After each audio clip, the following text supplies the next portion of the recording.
You're listening to Opus de Requiem, a 7th Sea actual play by Hallowed Haven Studios. Hi, I'm Bookkeeper, and I'll be playing the Reverend Dr. Alexander Hutcheson, the Avalon Scholar. I'm Clara Allison, and I'm playing Lucia di Felici, the Vodace Straga. Hi, I'm Glamour. I'm playing Viviana Lucani, the Vodace courtesan and daughter of Sophia. Hi, I'm Overthinker. I'm playing Alonso Hernandez, the Castellan swordsman on a quest. Hello, my name is Typhoon, and I will be playing Heinrich von Groth, the Isen war veteran. And I'm Bloodied Porcelain. I'll be your storyteller for the evening. The search for Henri continues. First, we discussed what we'd found in Henri's dungeon cell. Then some rest was called for while we retained our wits. Lucia and Viviana made apologies to their patron, Lady du Châtelaine, and discussed whether her Freethinkers party had knowledge of Henri's whereabouts. The lady informed them she did not, and the Vadocians retired to spy on Henri once more and discuss matters of the heart and other body parts. Heinrich invited me to his estate, a safer and far more comfortable arrangement than the dingiest inn this side of the city walls. We trained in the morning, and I met his daughter, who seemed far more interested in the youthful games of flirting and celebration than her father. From there, we reconvened and made for the chapter house of the Rose and Cross, a noble order of knights who stand against injustice wherever they find it. I admit I was zealous in my respect, but I was also shocked to find them as shady as the rest of Charus and seemingly exhausted by otherworldly forces they forbid us from confronting. Their leader, the Knight Faith, was able to confirm her people's involvement in Henri's disappearance, but did not give his location, instead offering to deliver a message that he might know she was safe and seeking him. It seems the Rose and Cross maintained some of their heart, if not the strength of spirit I had hoped for. I believe we were still at the chapter house because you were going to write the letter before you left, yes? Yes. Okay, so we're going to start with that scene. Alonso and Heinrich are out in the hall with Faith, while in Faith's office, Alexander, Viviana, and Lucia have their heads down working on this letter. What does it say, guys?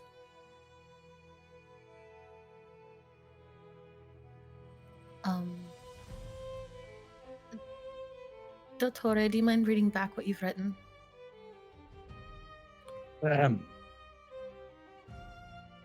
My beloved, there are no proper words to describe my relief and elation that you are safe and well. I am so sorry that you had to endure that horrible place for your beliefs, and I thank Theos that you have been delivered from it. Master Knight Darent assures me that wherever you may be, this letter will find you. I regret that it seems to have mastered a skill I have not yet, as I am not accompanying this letter to fly to your side, but in seeking you out, I have ignited a small hornet's nest of problems. Yes, I did seek you out. My family had resolved to marry me off to a man from the Villanova family, a fate I could not accept. There is no world without you in it, where I would accept being by the side of some other man, to say nothing of a man from a family with a reputation like that of the Villanovas. Afraid but undaunted, I did the only thing I could. I ran to find you. I arrived in Charus at the outset of Lempero's birthday celebrations, and I searched high and low for you. At last, I thought I had found someone with which to plead my case, your mother. I am deeply sorry, but my declaration of our love caused her to send someone to confirm my story with you, at which point your absence from your cell in La Donjon was discovered. You must know your mother well and can readily imagine what happened next. Both I and the fine people assisting me were immediately given the task of finding you, if for no other reason than to prove we had not helped you escape. In discovering that you had fled, I have come to an impasse. I would never betray you. Indeed, my heart wishes I had found you in that cell and organized your escape myself. But my heart also knows that your mother will never let us go without an answer. And so, my love, I must beg a boon from you. I ask you to send us something we may pass to your mother, informing her that you are alive, that we did not assist in your escape, and, should you so desire, of your intentions. We are tasked to find you, not to bring her before. bring her before you, and I would no sooner put you within the reach of that woman's authority than I would blaspheme the name of Theos himself. I recognize and accept the risk of not giving your mother what she so clearly wants, but it is no choice at all. I fear her. I love you. Just a few days ago, I was thinking of finding you. Then I was thinking of rushing to your rescue. Now, with you near but hidden from me, my heart aches for you. I have hardly been the proper and quiet young lady in seeking you out, but there is a time to listen to one's head and a time to listen to one's heart. Save me, my love, that I may protect you. With deepest affection, your Lucia.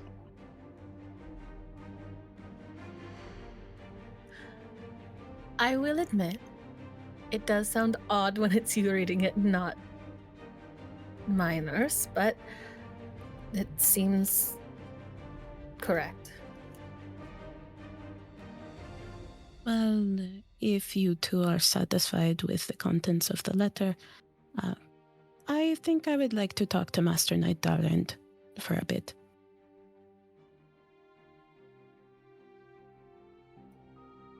May we know about what?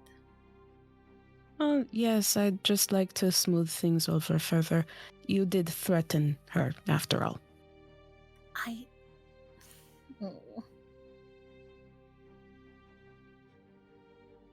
Lucia, looks down and then, sits down in one of the chairs. I expect that small pout meant yes, of course. Please do assist us. Shall we give you the room then? Yes, I would appreciate that. Echo. And Lucia will head out. I have so as Lucia steps out into the hallway, or let's back up a little bit. While all of that was happening, Heinrich and Alonso would have gotten to see one of the other Knights of the Rose and Cross in his tabard come through the room. The two of them kind of step away so that you're in sight but can't really hear them while they keep their voices low, and kind of talk back and forth for a moment. And then the knight sort of glances up at the two of you, frowns a little bit, but nods to her, and heads off deeper into the chapter house. When Lucia comes out of the room, Faith is a little bit surprised to see that it's her. Is Lucia carrying the letter? Actually, I didn't say I was. I can. I'm just asking because I need to know who has it. Do you mind, Alex? There are, in fact, 2 copies of the letter. Which one do you wish to send to him? The one in Montaigne or the one in Vodache? Oh. Vodachin? That's always been in Vodachin. As you wish. And so I will pass along the copy that is in Vodache to the Master Knight. She will take it and kind of glance. She doesn't. You can tell she's not looking at the words. She's more like looking at the fact that she's been given a letter that doesn't have a seal of any sort on it. Do you have a seal you would like to use?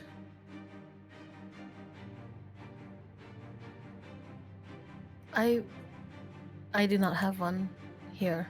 It is all right. I will use mine.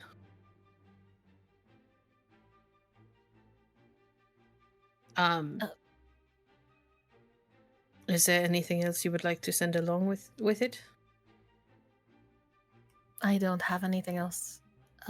But thank you. She sort of nods a little bit, and then she realizes that one of you isn't out in the hallway with her. The Lady Francesca would like a word before we depart. I see. Well, stay here. And she kind of gives all of you like a kind of that please don't go anywhere and make me have to react look, and then heads into the office and shuts the door behind her. And I imagine multiple people on our side give Lucia the same look. Probably. Shuts the door behind her. Viviana, you watch her make her way over to the desk. She pulls out a kit with sealing wax and produces her like a signet ring that she is wearing that has a quick glance can tell you has the symbol of the Rose and Cross. And after a few moments, she seals the letter and sets it aside. Kind of gives a long breath and rubs her forehead before she looks at you. What can I do for you, madam? I think I would like to further explain my young companion's reaction. While it was incredibly inappropriate of her to threaten you in your own abode, no less, and I would like to express our gratitude as a whole for you not reacting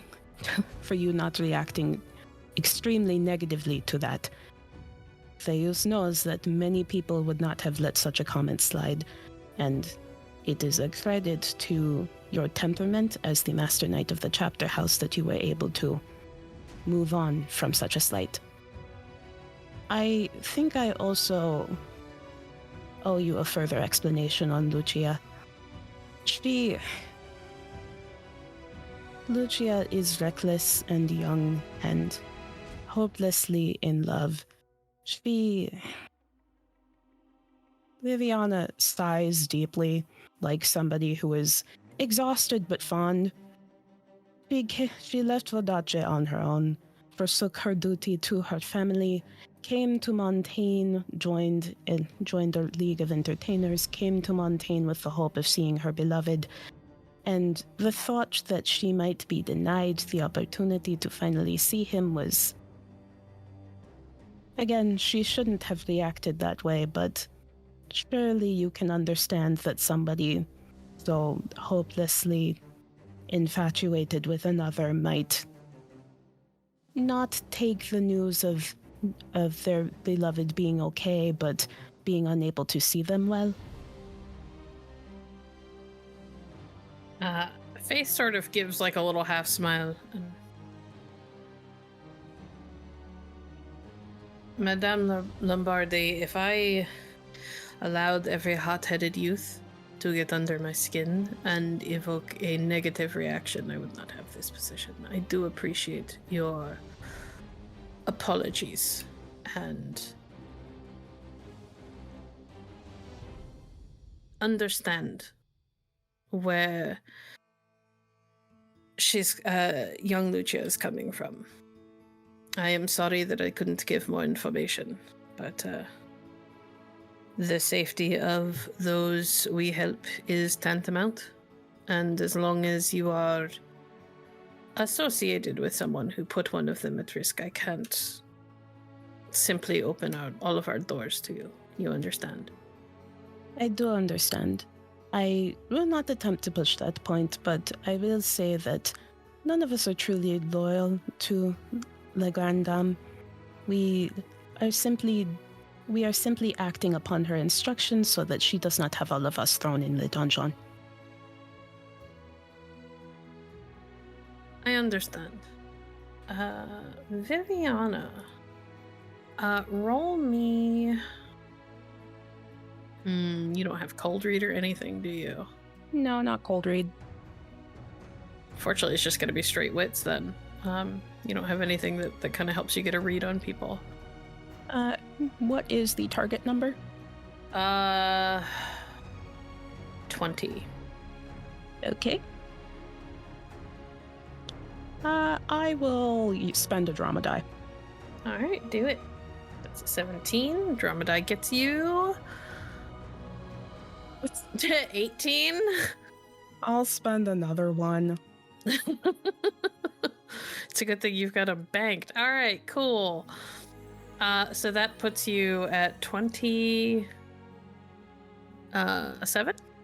Yes. you can tell that reassuring her that you are not loyal to Le Grand Dame may have actually done more harm than good. You get the feeling from having spoken to her and the way that she seemed to react earlier to the quote unquote reassurances that you were keeping to the letter of the agreement that you made with Le Grand Dame and not the spirit of it. That, and from what you know of the Knights, honor is a big thing, and it's an inherently kind of dishonorable approach, the one that you guys are taking, even if it's for good reasons. Viviana will note that, and I think she will say, I know that honor is a big tenet when it comes to the Knights of the Rose and Cross, and you always abide by your word. And I understand how it may come off for a group of people that you have never met to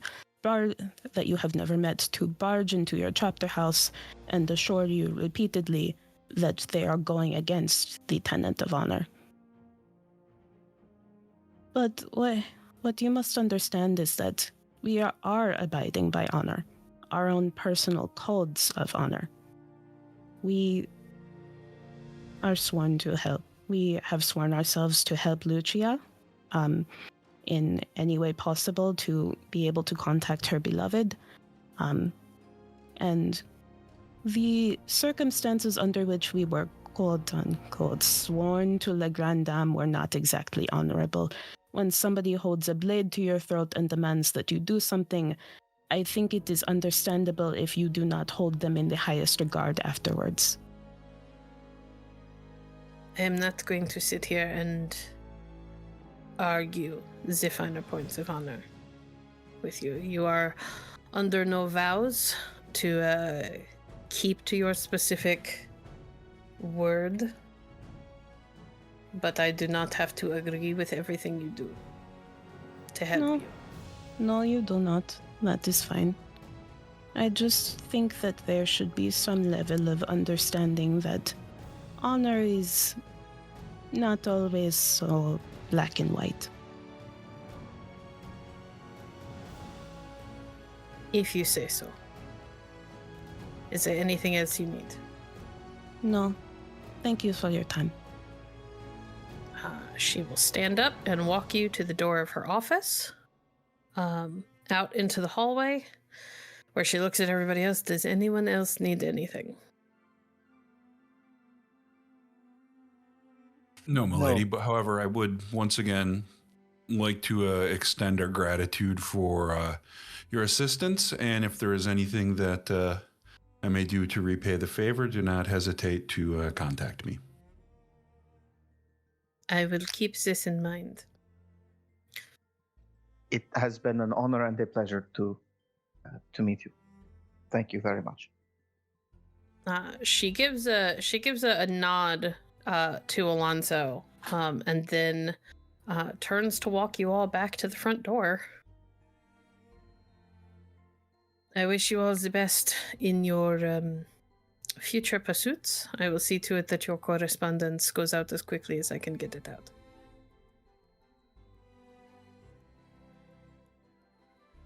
Thank you. Likewise. Assuming that you all leave, nobody tries to linger any longer, she shuts the door behind you. As the door is shutting, you hear another one of those kind of otherworldly, hideous wails that raises all of the hairs on the back of your neck, but it cuts off abruptly as soon as the door is shut. Lucia gives the most bombastic Vidachan side-eye to Alonso. Alonso looks tense. Well, our next plan of action was to see Raoul, was it not? It was. Indeed.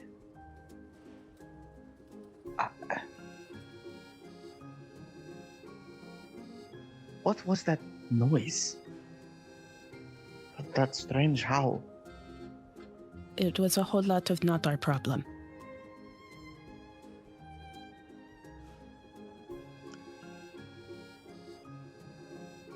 It was something.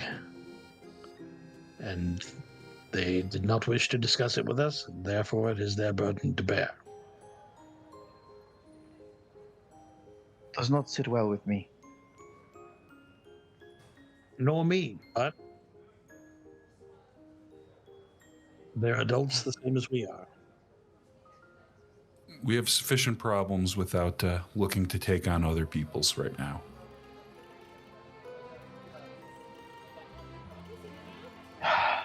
On then.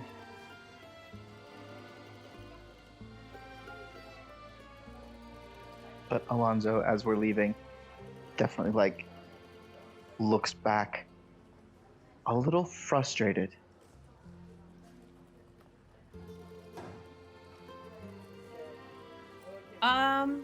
Alonso. Take a drama die. I want to hear what's going on in your head.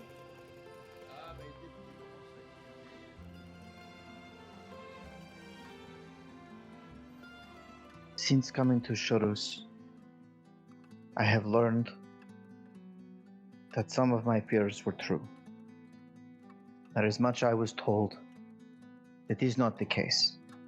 And much that is the case, that I was never told. I accept these revelations in the spirit of science. I adjust as best I can, strange though it is. To meet a knight of the Rosencross, to be in these hallowed halls among so many who have, the halls that have held so many who pledged themselves to the destruction of evil. And yet, within these halls, there seems to be an evil, a darkness which plagues its strongest member, or strongest present. Is the beast a danger, or is it endangered by them?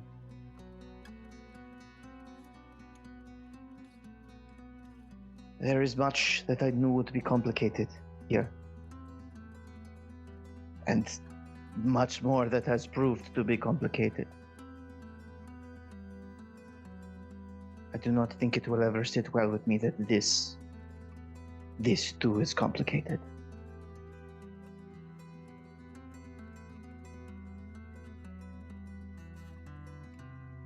Excellent. Take your drama die. Thank you very much.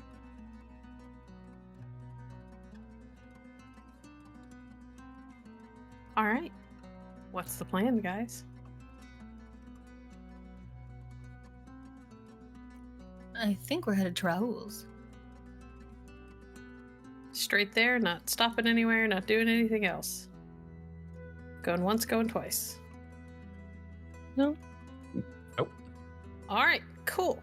In that case, it does not take too long to get there. It's a little bit of a hike. You guys are in a part of the city that you really haven't haven't been in very much, and you're headed back into the wealthy part of the city. But eventually, you arrive at the Cissé du Cissé Chateau. This place is nice. It is, as always, a grand abode. There are ample gardens around the building. A lot of the windows are open at the moment. You get the feeling that because it is daytime, they are probably airing things out in preparation, or keeping things fresh and cool in preparation for whatever the next big event that is being held there is. When you guys walk up, a servant is out in the front yard, or out in the front. Looks like cutting a couple of flowers from the flower beds in the front. And when they see him, they kind of stand up and give a little bow. Lord von Groth, we weren't expecting you today.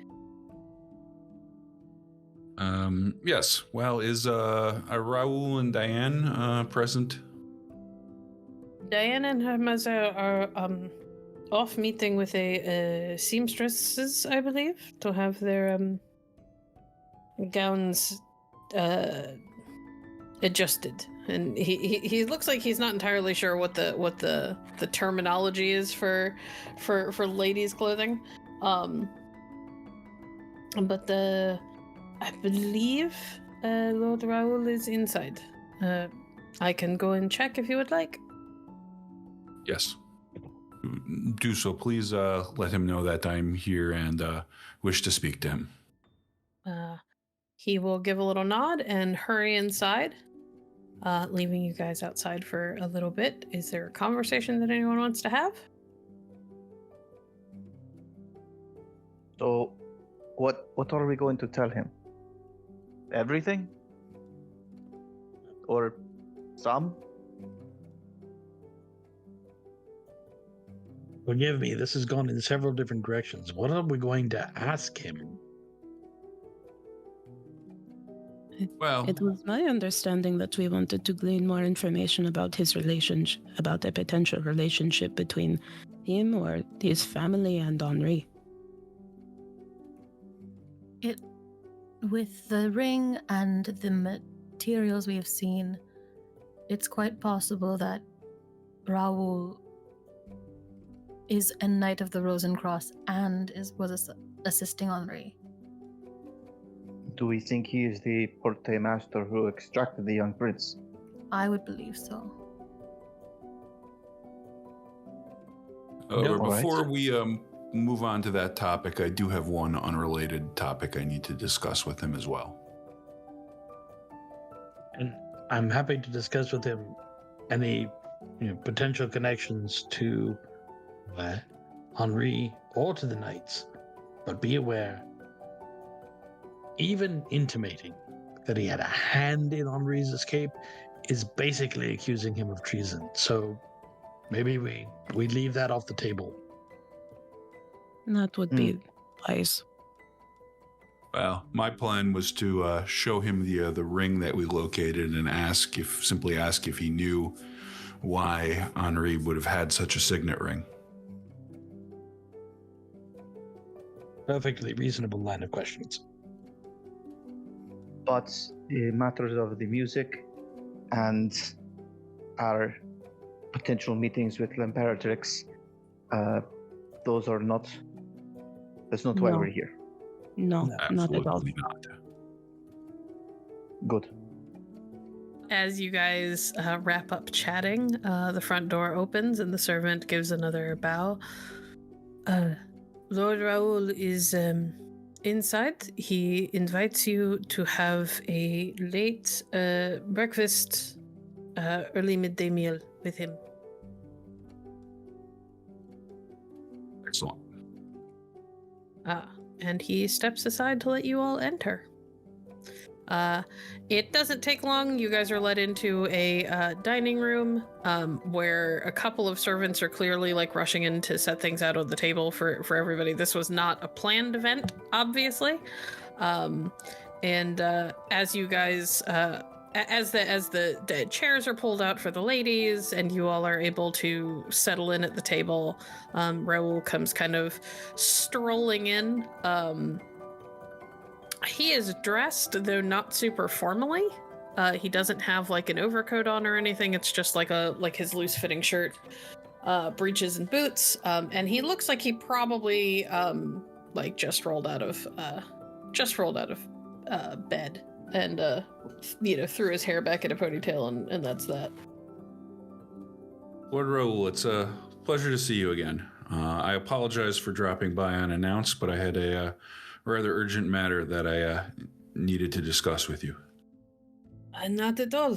I assumed at some point you would require my aid. It is why I was assigned to you. And Well. he settles down at the table, ignores an obvious like hot cup of probably tea or maybe something more exotic, and instead reaches for a wine glass and a wine bottle. What can I do for you? Well, since arriving in the city, I seem to have made some enemies. And such that there was an attempt on my life several days ago. Well, you seem to be in one piece. Yes, well, we were accosted in an alley one evening, and the perpetrators were far too skilled to have been common robbers. It by all the evidence we found, it was a targeted attack. Obviously, I am very concerned about this, in particular for the safety of my family.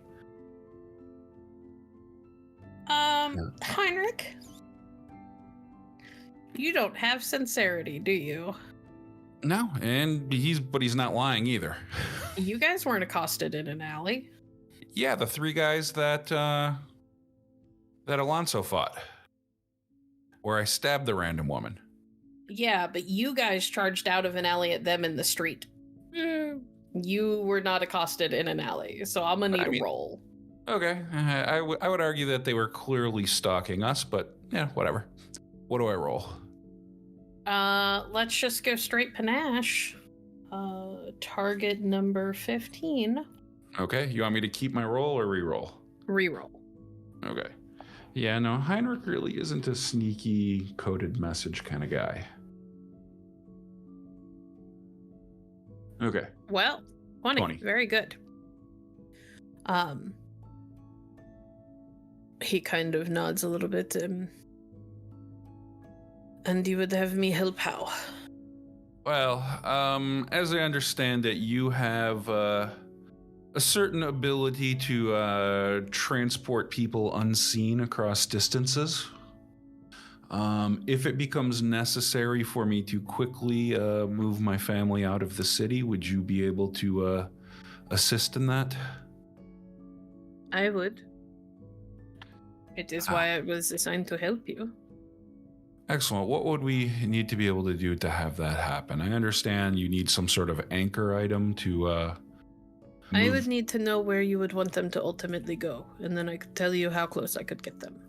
I mean, in the best circumstances, I would like to be able to move them directly to my estates in the southeast.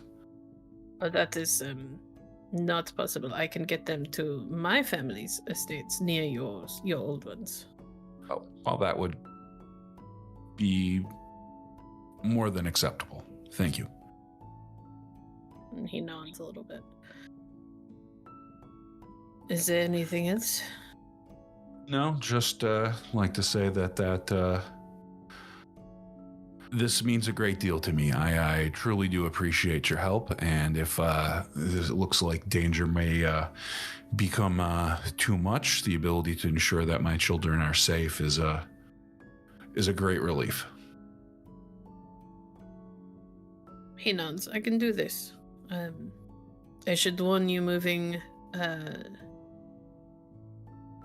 It is not a pleasant experience. They will not like it.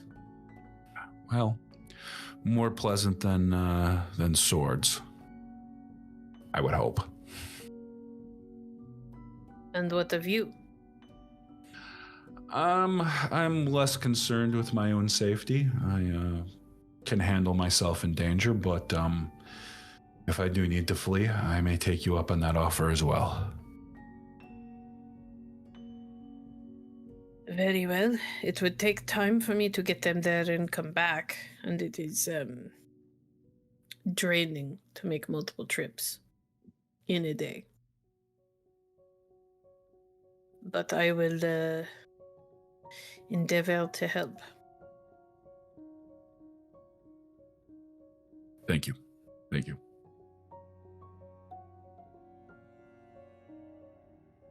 If I may ask, Monsieur, why? Why is it draining? Is it? Moving an entire person from one location to another via porte is something only masters can do. It requires a lot of a person.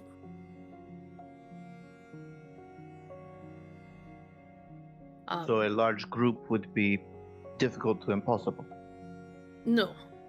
Well, depends on what you mean by large. And he pours himself more wine. You notice that he's already drained the first glass, and the second one you can tell he fills up nearly to the top. Anybody who would like to make a cold read or any sort of like empathy sort of check could make one if they would like. For sure. I'd also slide my glass towards his as a subtle invitation or request. He will pour you some of the wine. I'm not going to put a target number on this. I'm just going to have you guys roll. You need a minimum of a 10 to get something, and the higher you get, the more I'll give you. Can I take a raise? And with, I'm not doing a target number, so no. Oh, yeah. without a skill, would that just be straight wits? Yes, it would just be straight wits. Alonso, what are you rolling exactly? Cold read. Okay. Did I throw scheming at this?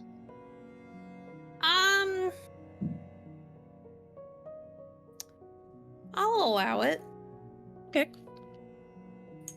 I will also be rolling wits and scheming. Okay, so Alonso got a 14 for just wits and cold read. Heinrich got a 9 for straight wits. Viviana got 24 for wits and scheming. Alexander got 31 for wits and scheming.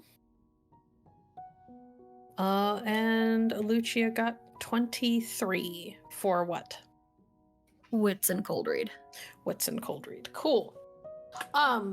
We're gonna start with the scheming people because you are approaching this with a very particular eye.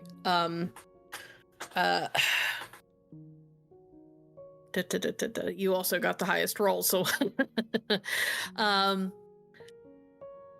approaching this from the perspective of scheming, the first thing you can tell is that he's not trying to be sneaky in the way that you would expect from somebody who is trying to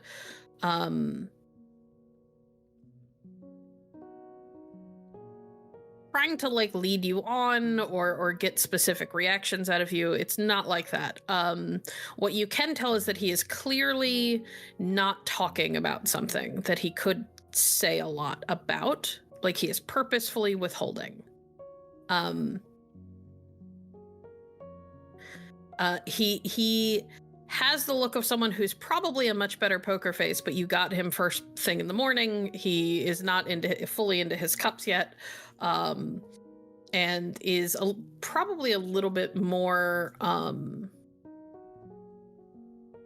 impacted by the given topic than you would expect from somebody who has mastered the sorcery that he's talking about. For those who used cold read, which is Alonso and Lucia, Alonso, you could tell that he is not comfortable talking about Porte, and seems in general, but especially not about moving people with it.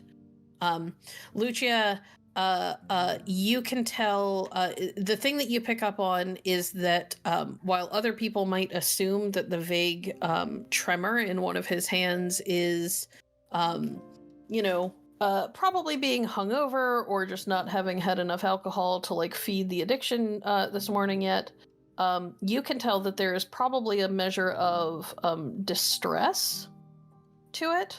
It's less his body's reaction to a lack of what it wants and is dependent on, and more a reaction to his reaction emotionally to the topic.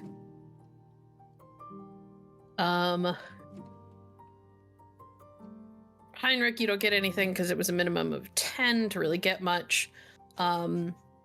Alonso, you could just tell he's very uncomfortable.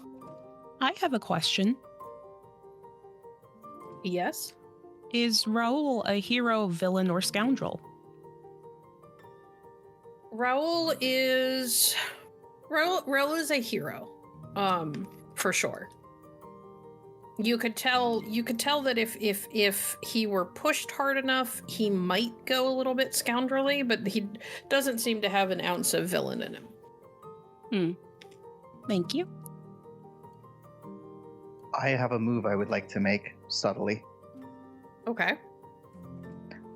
Just keeping an eye on the bottle and sort of the pace of the conversation. I'd like to drink at a steady rate so that hopefully the bottle is empty when he goes for it, as we are hitting a point of really questioning him. So You're trying to take in enough alcohol to slow him down so he's not imbibing too much? Yes, but I'd really... Okay. Yes, let's just go with that. I was saying so that he goes for the bottle to steady him and finds it empty when the hard-hitting questions begin. Okay. All right. I understand that better. Okay, cool. Thank you for clarifying. For sure. What can I have you roll for that? Because this Brawn this to keep feels... my shit together. Well, brawn to keep your shit together, but there's got to be some sort of roll associated. I've got to have you make some sort of roll to just be able to like know how to tell like when to act and whatnot. Math. Yeah. Etiquette. No. I think math works. It is about trying to gauge how much he can handle, how much you can handle, like how fast you should be reacting to things, that sort of thing. So let's do wits and math. We'll do a target number 20. I may ask for more rolls in the future, and the target number of those will depend on how well you do on this one. In that case, I'll take a raise. So we're going for a 25.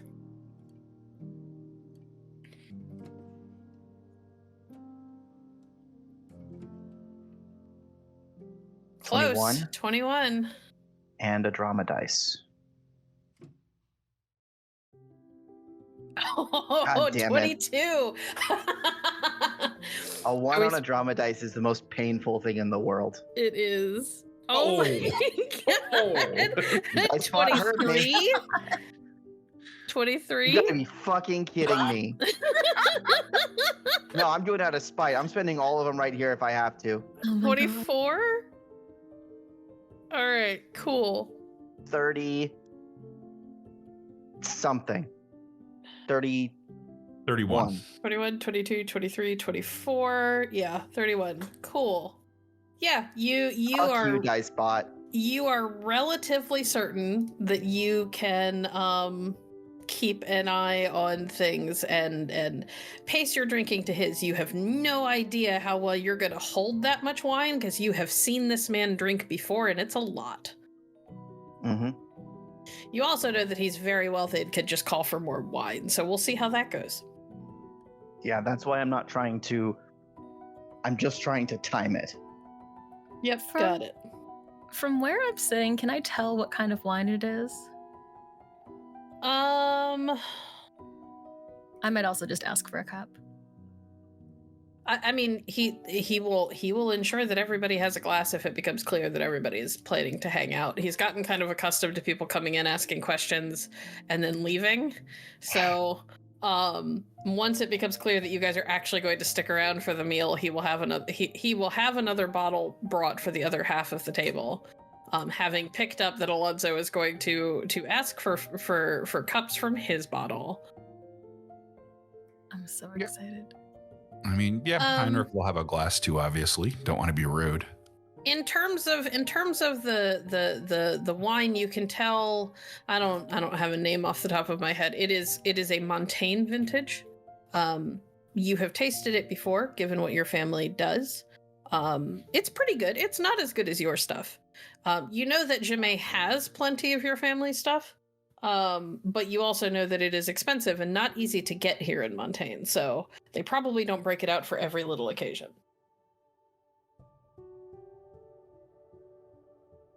Also, what Jemay has is all as far as the rumor mill has told you, all like a personal gift from the prince of your family.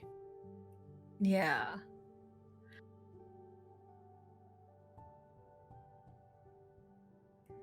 I'm trying to decide. I'm not going to do anything crazy yet. But can I see his arcana or anything? His string under his primary string is his arcana. When you look at him, his arcana is the High Empress, or the High Priestess inverted.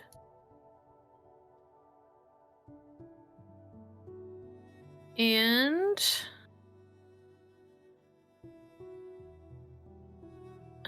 his most predominant thread is a staves thread. It is green and stretches off somewhere into the house, as far as you can tell.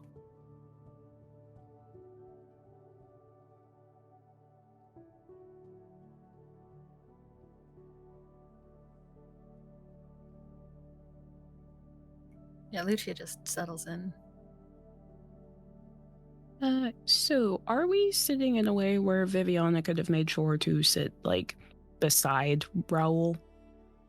Oh, absolutely. That's not hard. Okay. He likes you, so. Yeah.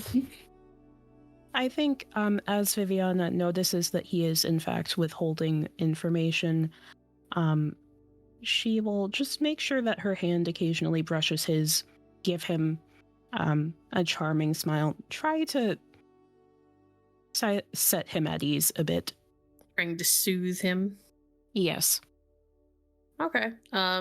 I'm not going to have you make a roll right now, because nothing else has really happened since people started talking about the thing that clearly makes him very uncomfortable. But he'll kind of... He gives you a smile that you could tell at the corners is just a little bit strained. Mm. And he drains about half his glass in one gulp. So, depending on the size of the group, it is not too big and it can be impossible. So you won't find Porte sorcerers moving entire armies, if that is what you were curious about. A dozen, 50. That would not be... Not likely to be done by one person. By one person? You have enough Porte sorcerers. You can move as many people as you want. You just break them down into smaller groups. Ah, so it is not all of them moving the one group at once, but smaller groups. Okay, I see.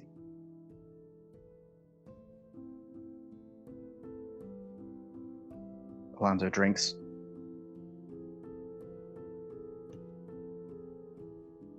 Why are you all asking me these things? Well, it was just, the Reverend Doctor is curious about these sorts of things. And Heinrich just simply cares for the safety of his family.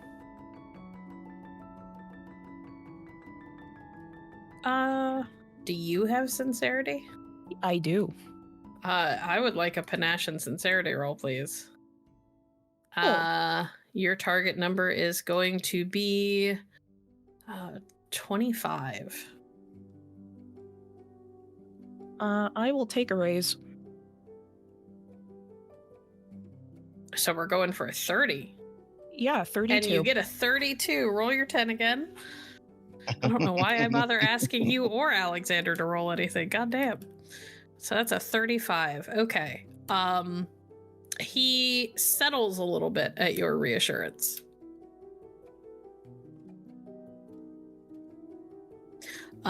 Less about he's not so nervous anymore and more that he is less concerned that he is being led down a path, so to speak.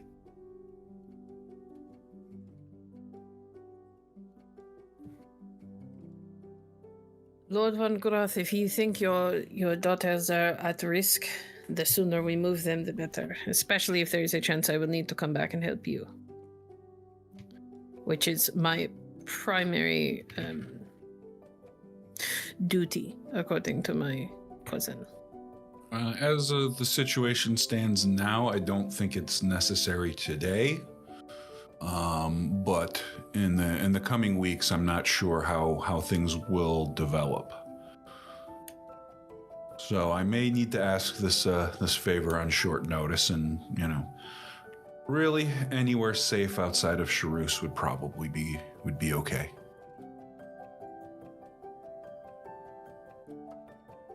Kind of arches a brow but nods. Very well.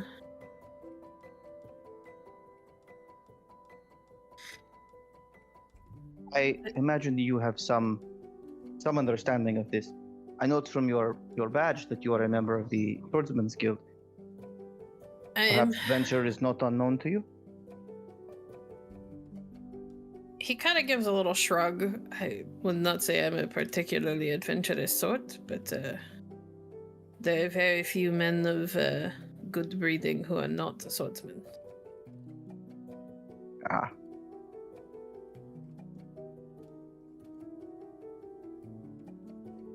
I'm not going to have people roll again. Those who rolled above a 25 can tell that that's not the entire truth.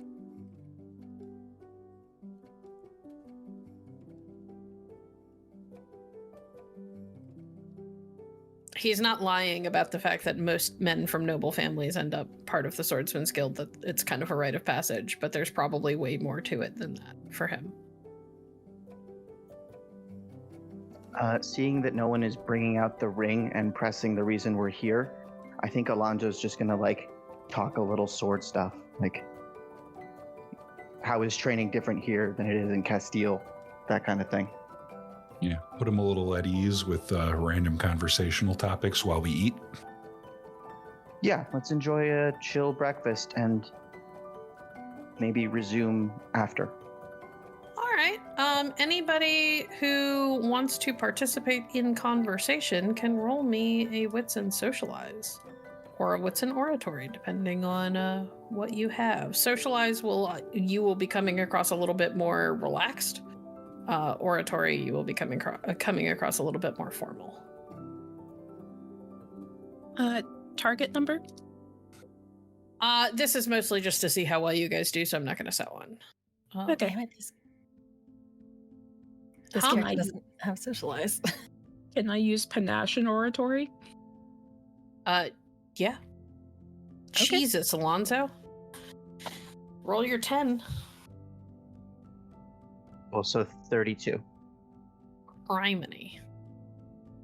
You get Alonso talking about sword techniques, and he gets into it. Somebody might have a special interest. Okay. Starting with Alonso, what did you roll and what did you get? 32 Oratory. So you're going for formal. Okay. What you learn is that he studied Valru. And while he is from the way he discusses it with you, he, at least from a knowledge perspective, seems to have a pretty intimate understanding of how Valru works, and how swordplay in general works. He seems pretty knowledgeable, and could probably keep pace with most people that you studied with, and maybe even some of the people that you studied under.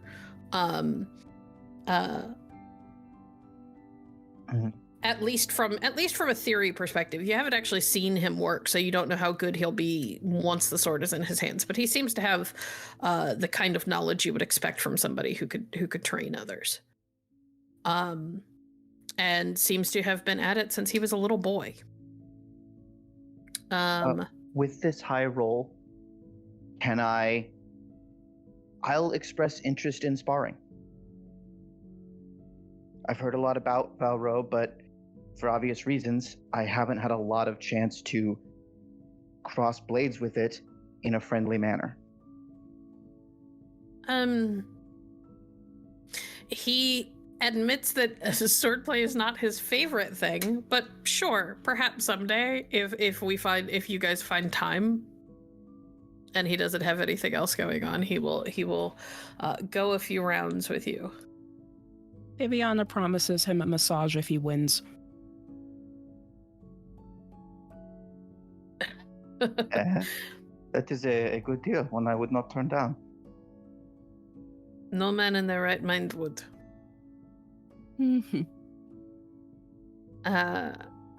Lucia, what did you roll and what did you get? 27. And what did you roll? Wits and oratory, because I don't have socialize. I could make an argument for sincerity, ? Because I have a thought. I mean, this is making small talk. Yeah. So if you want to use sincerity to try and lie and maneuver him, I would wait until we're out of the montage sequence. Yeah. Then wits and oratory. Okay. Is there anything in particular you want to talk about, or are you just being sociable? I'm going to be sociable for now. I have a thought that I'm going to try as he gets a little drunker. Okay. Well, in that case, everything seems to go over pretty smoothly. You do not, as they say in Vidace, put your foot in it. Alexander, what did you roll and what did you get? I rolled oratory and I got an 18, so I am doing passable, but I'm otherwise overly stuffy today. Your mind is elsewhere. You keep replaying everything that happened at the chapter house, and Knight Durant, and her insistence that you could not help her bothers you deeply as a man who has dedicated his life to helping people. I devote myself at present to the croissants.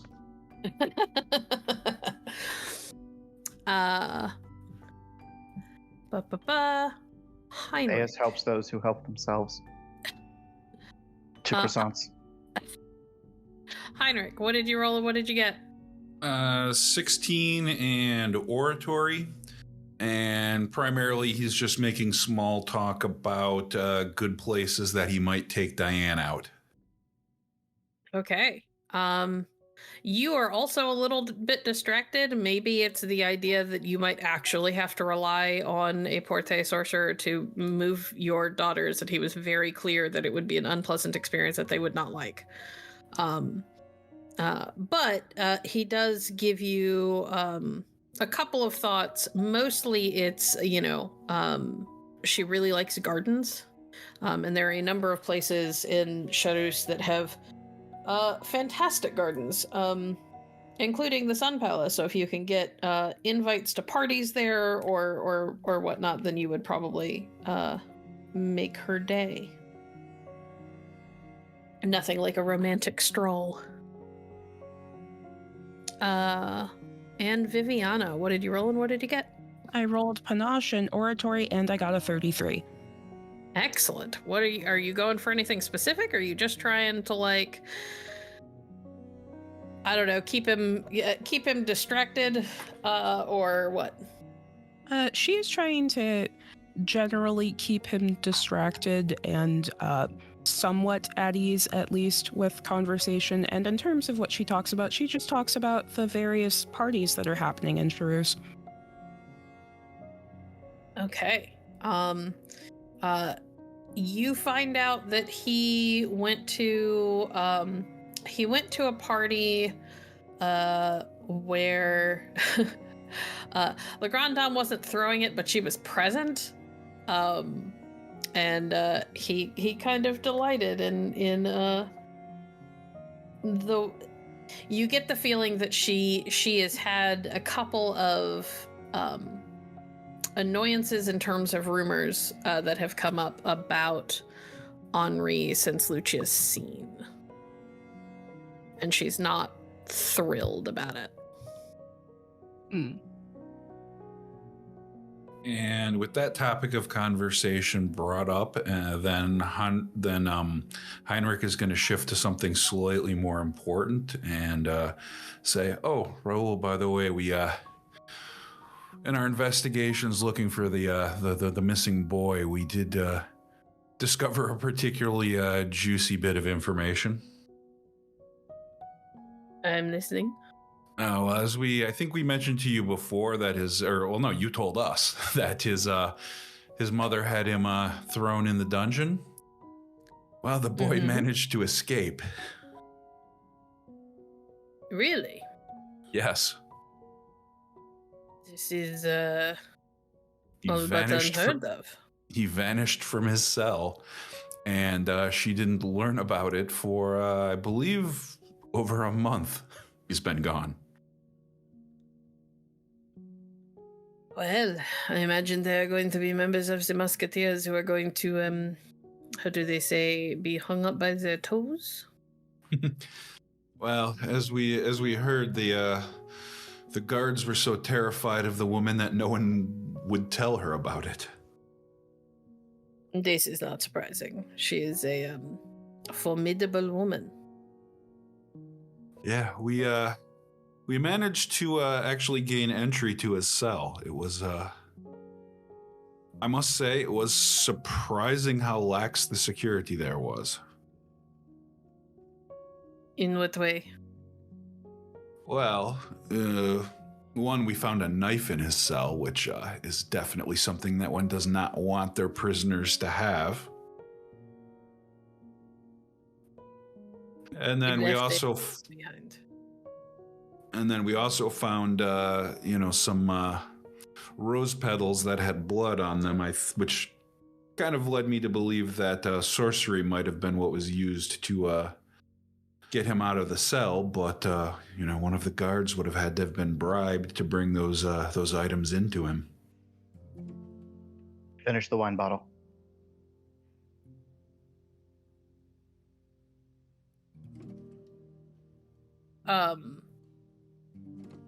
Sorry, unusual that someone would have smuggled things into him. Stranger that he would leave it behind if he was going to escape.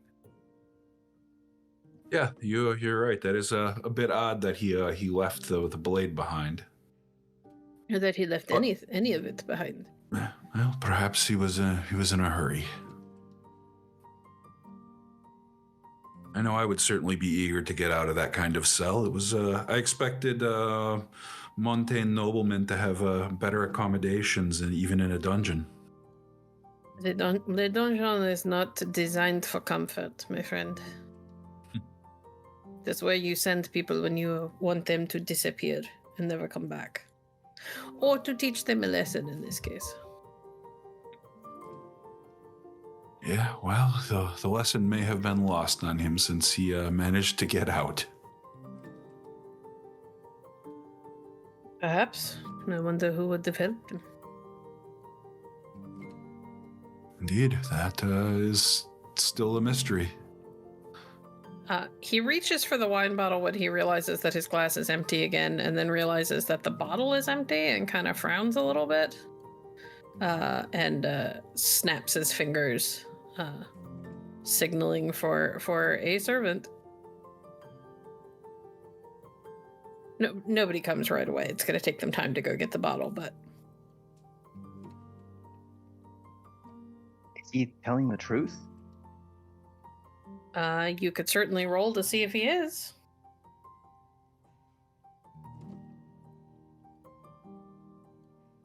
Hey, Viviana, is he telling the truth? Viviana doesn't have anything to read people with, babe. I can probably look.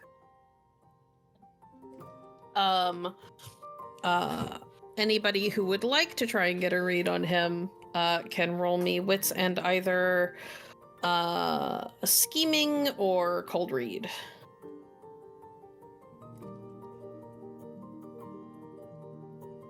Difficulty?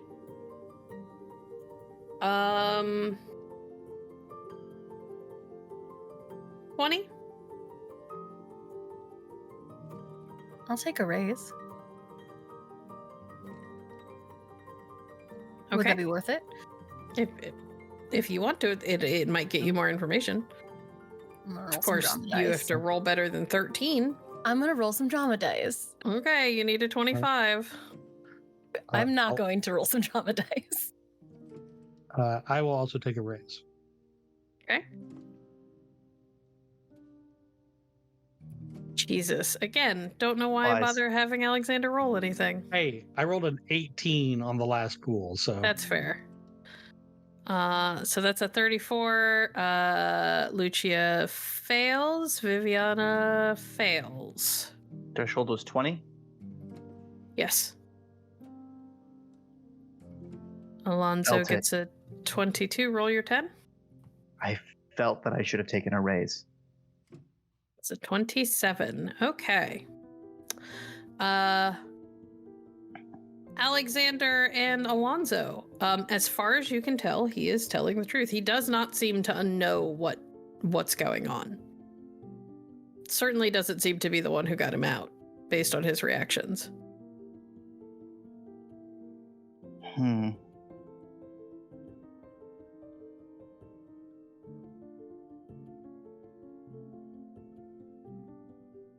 Cool. I think I'm gonna try to communicate that to Heinrich, just like make eye contact and shake my head a little.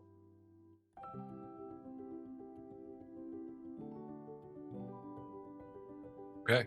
Well, do I understand his signal? I mean, you were kind of, angling towards the thing. I'm not going to make you guys roll. I will. We could assume that you understand what he is trying to say. No, he's not lying. Okay. Or no, he didn't do it. Either way, same message. Okay.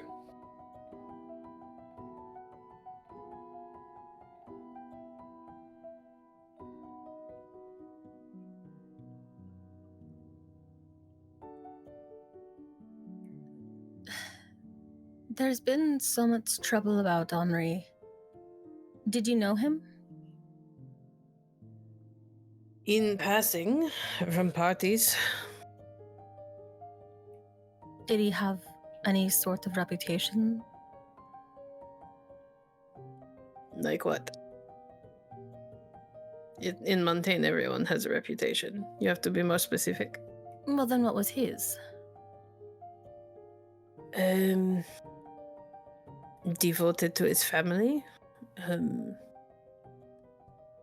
Valiant. Generally good-natured, from what I can tell. Had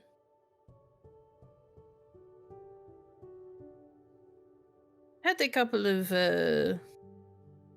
let's say, wild years when he was just beginning to verge onto being a man, but they did not last long, as one could imagine they wouldn't with a mother like that. I think we've all had our wild years. Indeed. Some of us are still in them. And he lifts his glass, and as he lifts his glass, a servant appears from behind him and fills it. So it's just in time for him to salute you and then take a sip. Nothing wrong with wild years. They can be quite fun. Indeed. Was there anything else you all needed to talk to me about? I feel as if everyone is, how do they say in Avalon, beating around the bush. There was one other thing we encountered in the young man's chambers in his home, and we hoped you might be able to shed some light on. He will, and Alexander will look at Alonso. Oh, wait, I have the ring? Yeah. I thought Heinrich had it. All right, yes, I present the ring. Yes, this was well concealed, but it was in his chambers. He will reach out for it. Hand it over. He holds it up so that he could get a look at it, and frowns when he sees his family's seal. As a reminder, the ring is relatively unadorned. It's well made, but it is plain by comparison to, say, the signet ring that you see on his hand right now, which is a little bit more ostentatious. Quite a bit more ostentatious, I should say. Of course it is.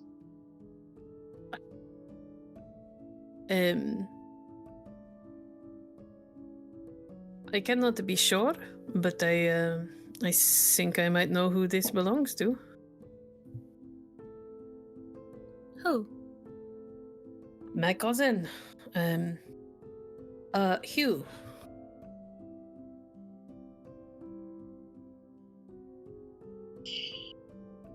And what can you tell us of this Hugh character? He is a good man.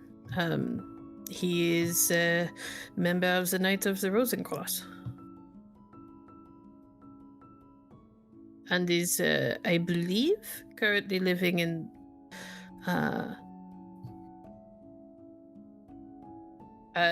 Pei was the capital city before the Emperor had the palace built here.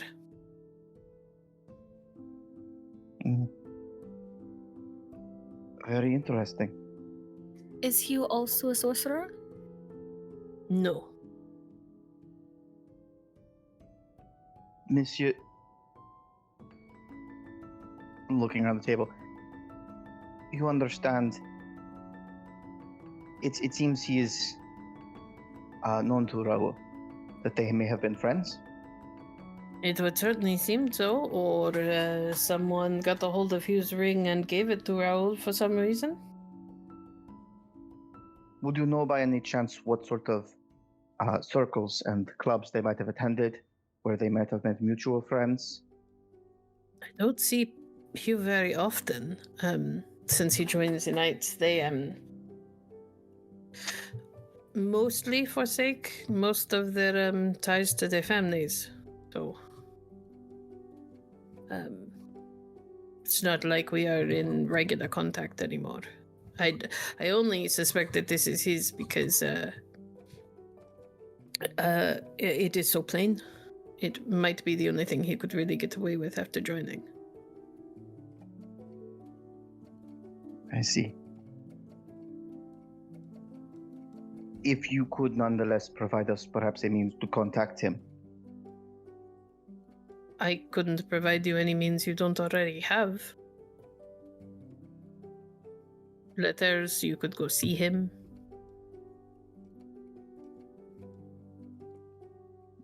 All right.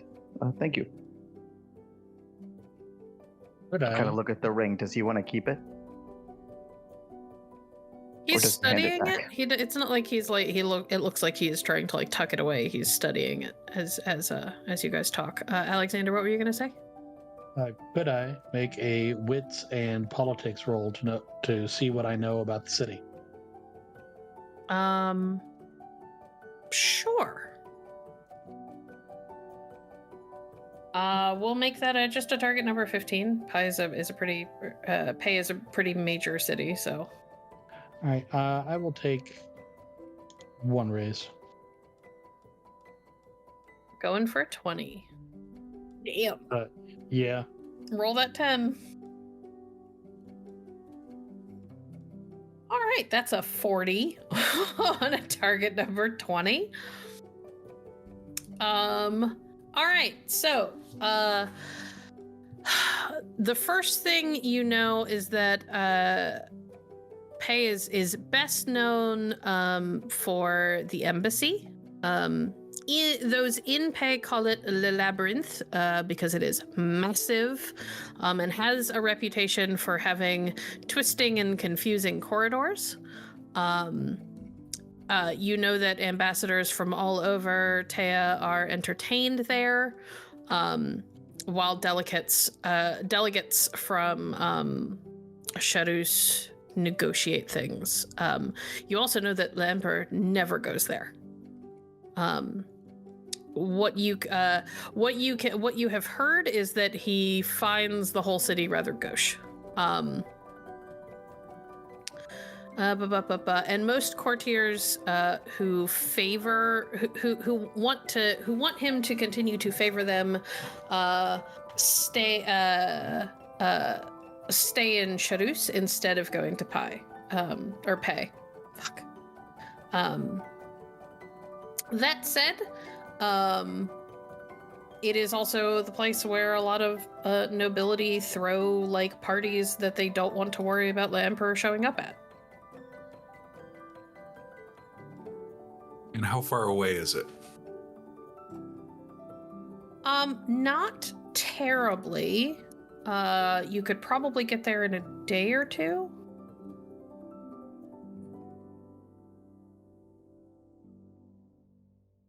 Yeah, probably about 2 days if you like hard ride. If you take your time, it would probably take closer to like 4 or 5. I will. I'll make a note of that for now, but Alexander's not going to say anything right at the moment. Okay. Mm-hmm.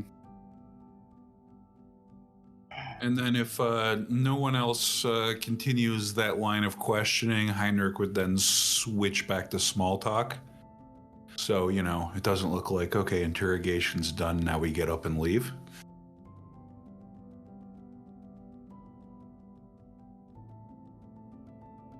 Okay. You guys, I'm not going to make anyone roll for this. You guys are able to slip pretty smoothly into a little bit more small talk. He continues to drink relatively heavily, especially now that I'm assuming Alonso is not trying to deprive him. Correct. So he slips back into his usual drinking patterns. And by the time the meal is over, you can tell he's well into his cups, but this is how he usually is, so he's probably fine.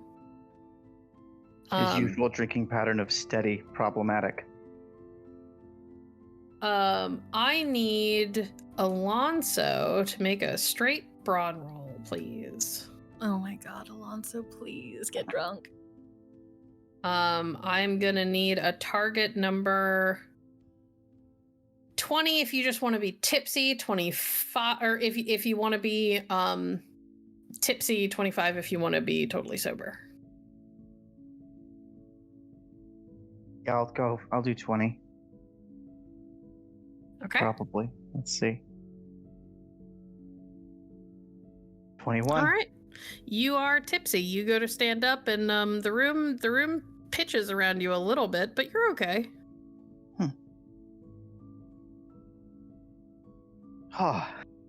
You get the sneaking suspicion that had Raoul let you drink a little bit more and not like kind of competed with, or not even like knowingly competed with you, but had you not been basically competing with him, you probably would have been flat on your ass.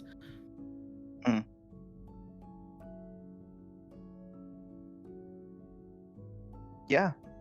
Small talk, hang out, spend the afternoon, I guess, being friends with Raoul. Okay. Well, all of that wraps up. Raoul kind of looks up at the windows. One of the servants comes in to whisper in his ear, and he goes, apologies, my friends, I am required to go and prepare for another party. Understandable. Your company will be missed. He will stand and lift Viviana's hand and kiss her knuckles. And as always, I will be missing a bright beacon the moment you walk out my door.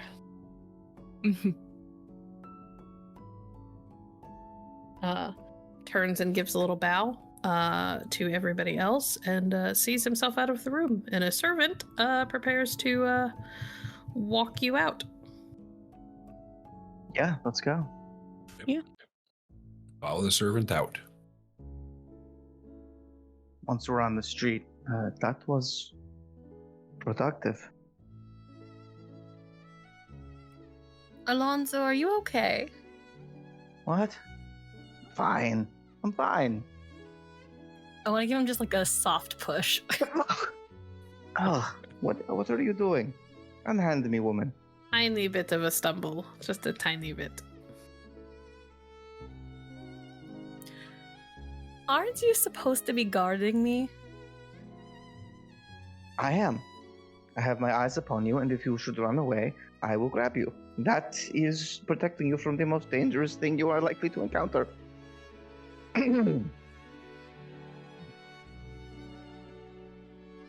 I just look at the rest of the group. Viviana goes over to Alonso and begins to straighten out his appearance. I'm fine. It was Yes, part yes, of good. the... I wanted him to run out when we asked him about the thing, and then he did. Yes, yes. We appreciate your sacrifice, and I'm sure you are fine. Mm-hmm. Thank you for listening to Opus de Requiem. If you enjoyed this story, please make sure to subscribe and review wherever you're listening to our podcast. You can find more of our actual plays on our website at www.hallowedhavenstudios.com. Please consider supporting us on Patreon at patreon.com/hallowedhavenstudios. Your support helps us make more stories like this possible. We return as you all are arriving at the university. And Alexander is leading the way into his chambers.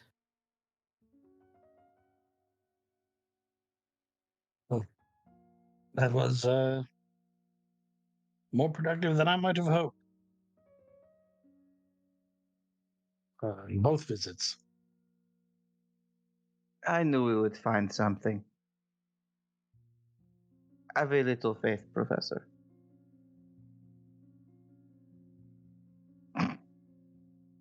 To say it as it's a bit of a joke there. Sorry, what's going on?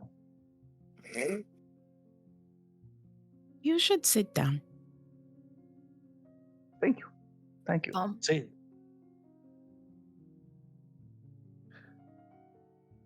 since the issue with Henri has reached a point of waiting, I do believe that we should discuss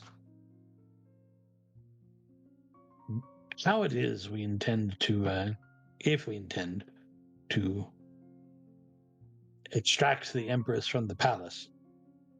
There are 3 basic steps to this. Get to her, get her out, get her away. Viviana, do you have a way to get her away, like out of Montaigne entirely? I have a friend who is helping me work on that matter. But I don't. I will have to speak to them soon. I must admit that I have some grave concerns about this course of action.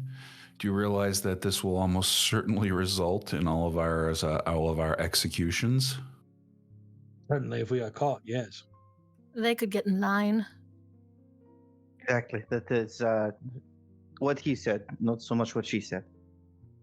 And if we do, and if nothing is done, the Imperatrix will die. Some things I are worth am risking your not life okay for. with that. See.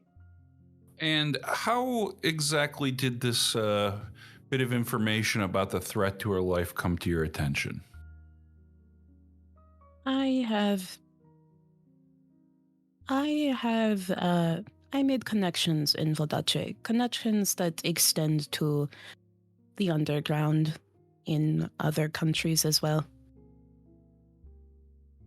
So you are undertaking this. Sometimes I learn things that are particularly important and cannot be ignored. And so you're undertaking this task on behalf of someone in Vodache? Yes, on behalf of someone in Vodache who knew someone in Montaigne, who knew someone who knew the Imperatrix. That is extremely vague. Good. Alonso puts his hands up. These connections of mine do not have a proper name. I stumbled into them in my youth. And we have been doing each other favors ever since then. Well, I certainly hope you are getting an extremely large favor in return for this. I have no doubt that I will.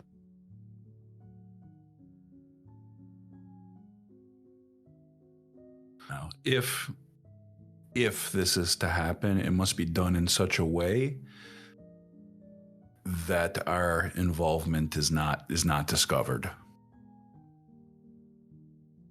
Hold on. I'm sorry, please present your reasoning.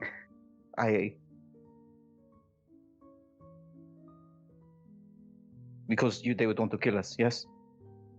Yes, Yes. Alonso, would you like some water? That might be a very, very good idea. I do want to say, I am not a lord. I am not a lady. I do not possess sorte nor a vast collection of questionable books to my name. If I am to become someone in this world,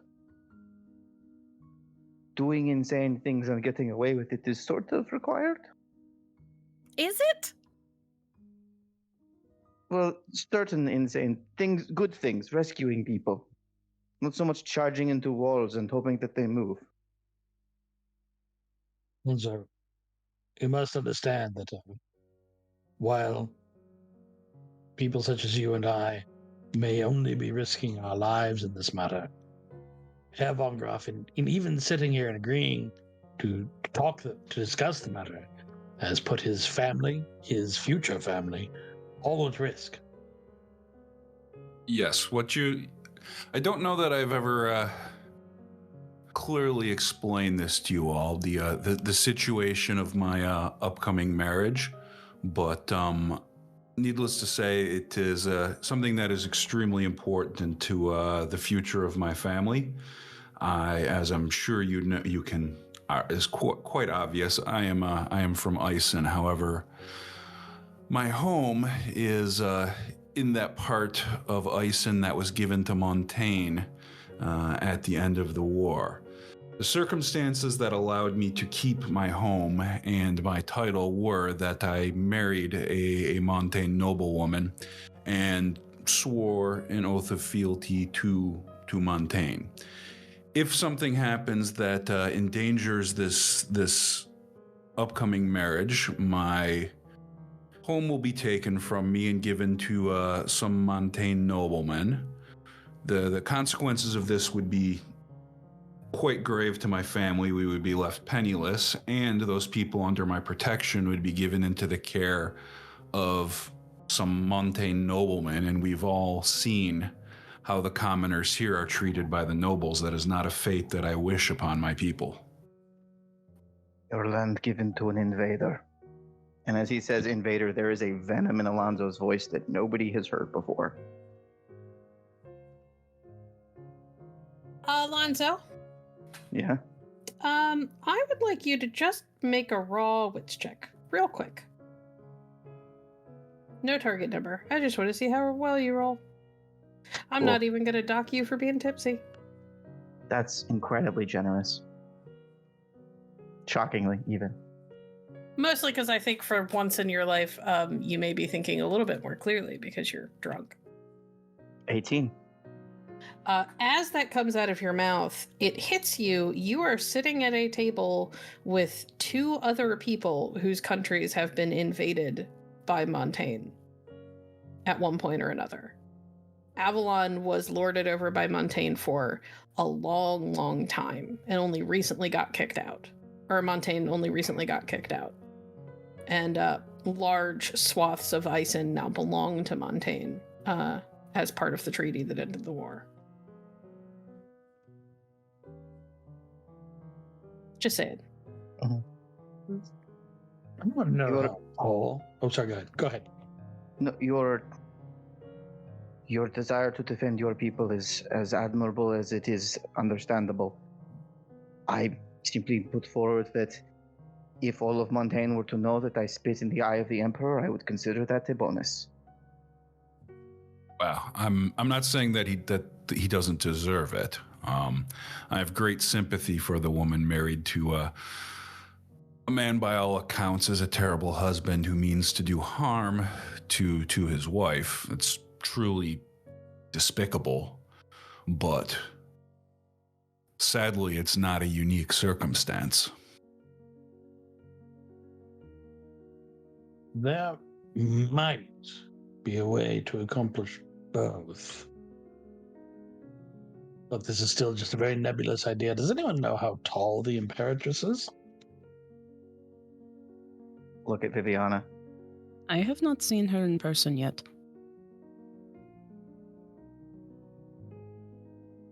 We have not heard rumor that she is particularly short or particularly large, and so I must guess of an average height that is unremarkable. And with plain feet, no doubt. Alonso? What? What? Her feet are probably normal. It occurs to me that Vodace culture may provide us with a way to bring in and take out a woman whose face is concealed.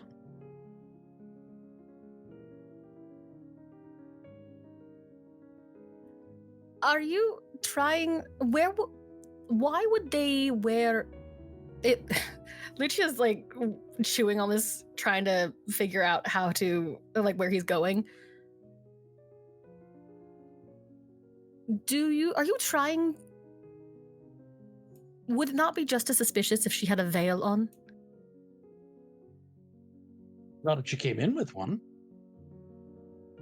Veils are suspicious here. Not if you're in mourning. That's it. We kill her husband first. Well, no. I'm going to beg you to stop for just a few moments and permit reasonable ideas to percolate. Forgive me. Yes, water. Thank you. Viviana goes and fetches Alonso some water. Gracias. As I recall, it is tradition for fate witches to wear veils, is it not? See?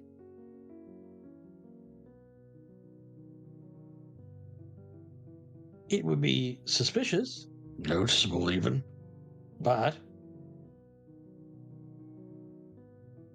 The Empress, does she traditionally wear one? No. But that's just the point. You ever seen a street performer who does it's one of the oldest tricks of sleight of hand in the world, dating back to ancient Numa and even before, according to some sources. It's referred to as the cups and bowls.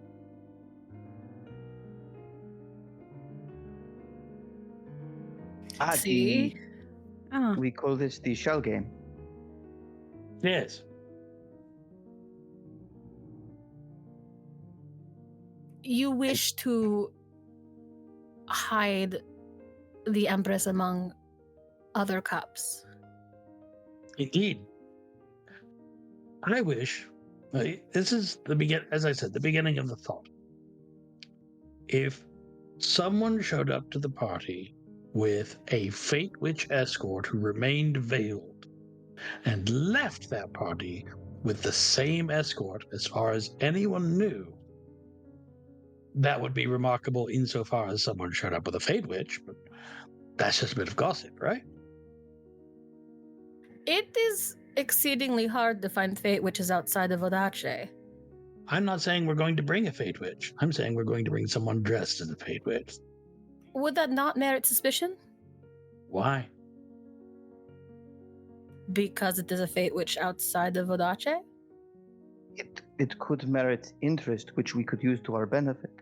Surely there are some in Montaigne who would seek a private audience with this Fate Witch, thus giving us the chance to get certain people, perhaps the Imperatrix, alone. And then switch the Imperatrix for Viviana, who would leave as... Who would be attending the party? Well, that will depend on on the manner of invitation that we receive. Indeed, in this sort of shell game, I like that name. This sort of shell game actually works better the larger of a crowd one has to work with, because in theory, the veiled fate witch that enters the party will at some point become someone else, so that the number of visible fate witches does not change. This all implies that everyone is going to be very comfortable with a bunch of fate witches just running around. It's a Montaigne party. No one's ever comfortable, ever. Could we not try a masquerade? That would require us to throw the party. If you can find us a masquerade, by all means. In which Yes. the Imperatrix will attend. Does the Imperatrix know we are coming for her? She knows someone is coming. Well, why doesn't she throw the party? And what do you make of this? If Out of character, I just want to note, technically speaking, you know that she asked for help. You do not know that she is aware somebody is coming. You can maybe hope and assume, but you don't know for sure. Yeah.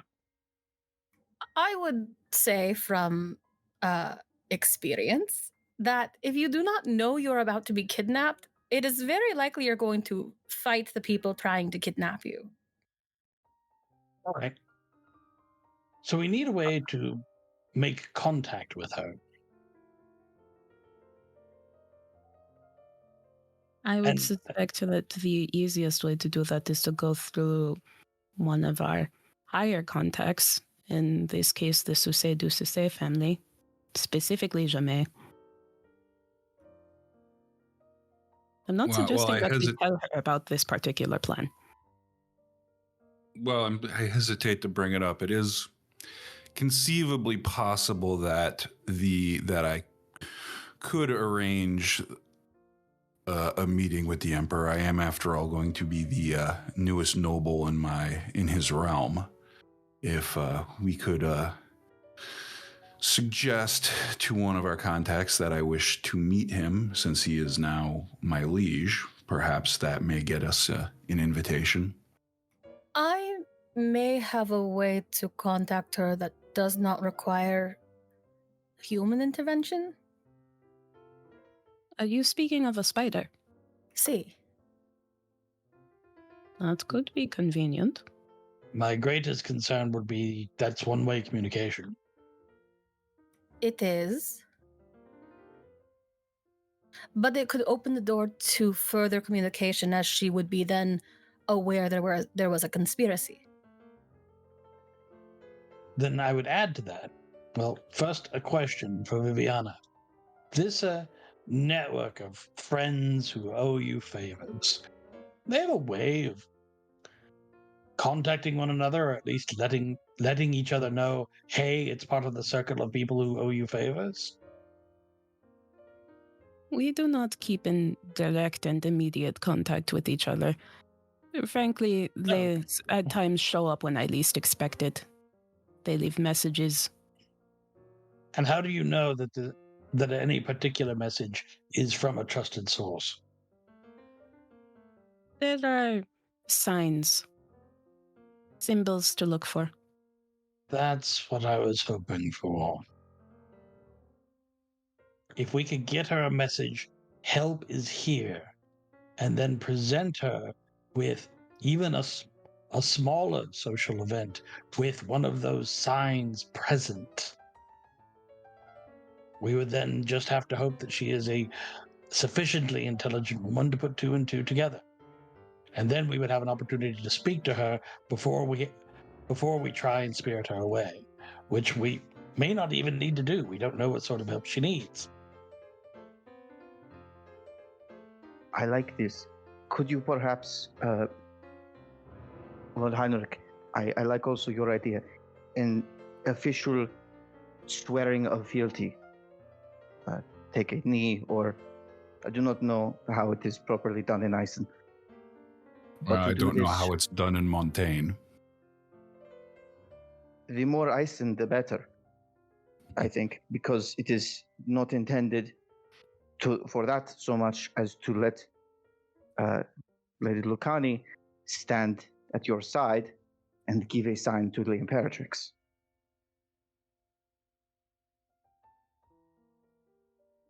It is. Presuming the Empress would be present for such a thing. If the party is large enough, which works to our advantage in a crowd, then she should. I cannot imagine an oath of fealty being given at a large party, but I apologize, Herr von Graf, you were saying. No, it's something that I could attempt to arrange, but I'm not by any means certain that it would be possible.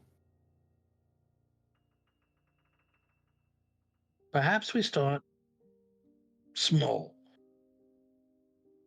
We focus on getting her the message from your spider, and arranging a social event of our own that could be small. It could even be Herr von Graf could host a salon of some sort.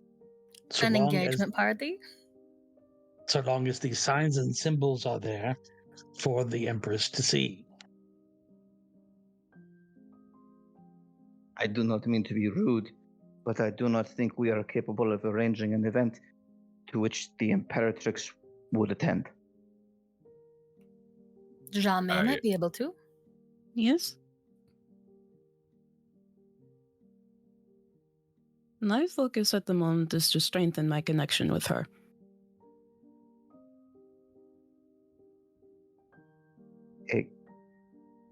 A connection you intend to form by spider and secret sign? What? Oh, jamais. I see. Yes, jamais. I thought you meant the Imperatrix. I was didn't. Confusing. No, First. if I could drink your water. Glug, glug, glug. I have two minds on this. I see the point that there's a possibility that a smaller event would not seem to be worth her time. But as I believe we've established, she doesn't socialize that much anyway. So it would just need to be something that she could claim a private interest in. Perhaps a reading by one of her favorite authors. Or a scandalous one, at least. It would be... Lord Heinrich? Yes. Have you engaged in anything particularly social? Have you hosted anything social here? I'm afraid I've never had the opportunity to host any sort of gathering. I've been otherwise occupied. So you have yet to introduce your children or Montagnan society to them, or you and your future wife, yes? No, I have not yet done so. It would You were technically presented alongside your fiance at that party at the Sisse house Yes. early on. Yeah, that. But your daughters have not been presented. Yep. They're still young. But you have not hosted, you have not entertained as a couple. No, I have not. However, my residence and my ability to do so is not anywhere near grand enough to warrant the attendance of the emperor or his spouse. However, it would be quite the draw, the brag, if you could host a small salon with a famous author. And it might put feathers in your cap as a Montagnan. It might also behoove Jamais. She might find it valuable to her to have Alexander. Yes, we could certainly I'm quite confident we could get Sémø to attend an event that I would host. This could also be useful in seeding the arrival of a Fate Witch. Okay.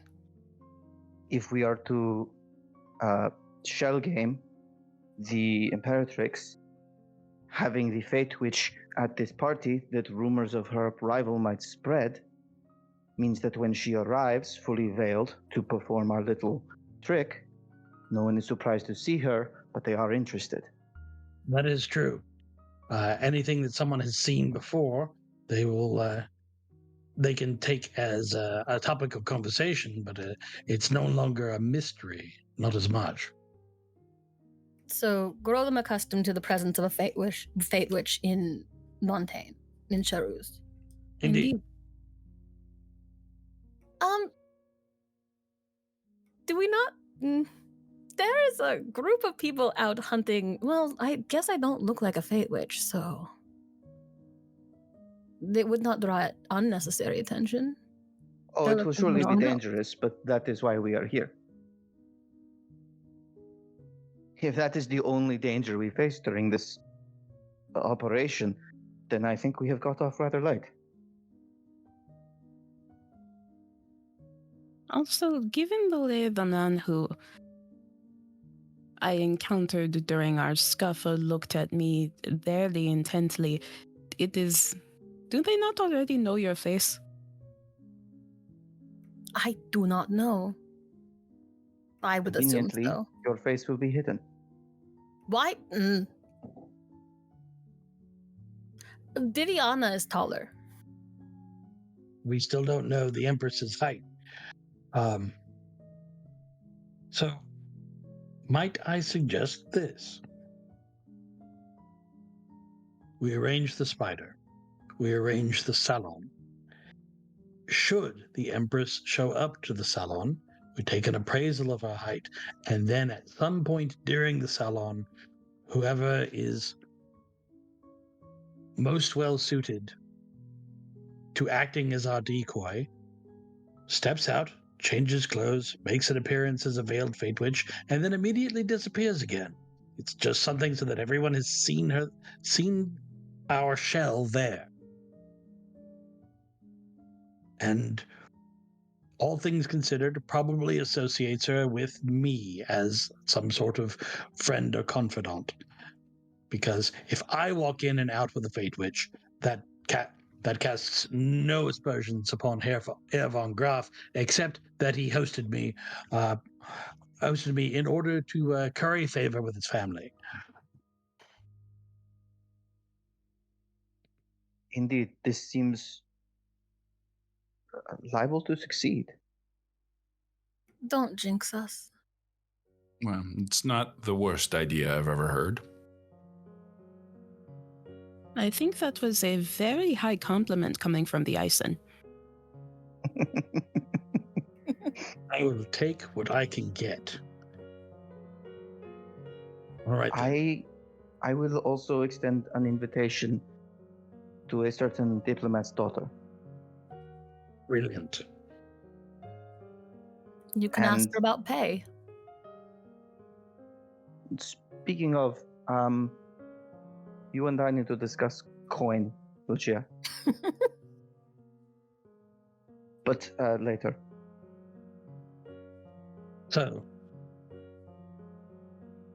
we should right now make arrangements to deliver the messenger spider. We need to be able to get it close to the palace, I imagine. I'm looking at the people who know more about this than I do. It is a spider. So yes, it moves at the rate that the spider moves, and you watched that. And it will take it. So if we were to arrange for it to be delivered, and it's going to take us a day or two in order to, at least, to arrange a proper salon.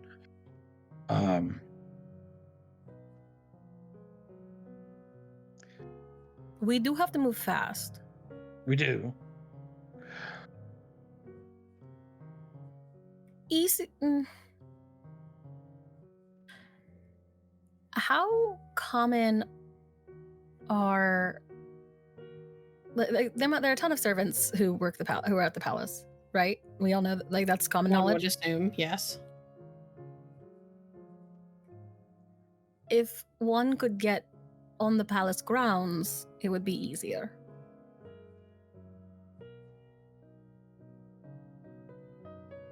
Perhaps a distraction at a side gate and a little bit of luck.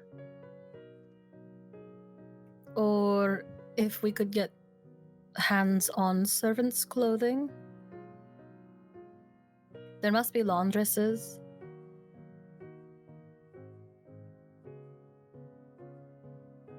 Would they not do that inside? Depends.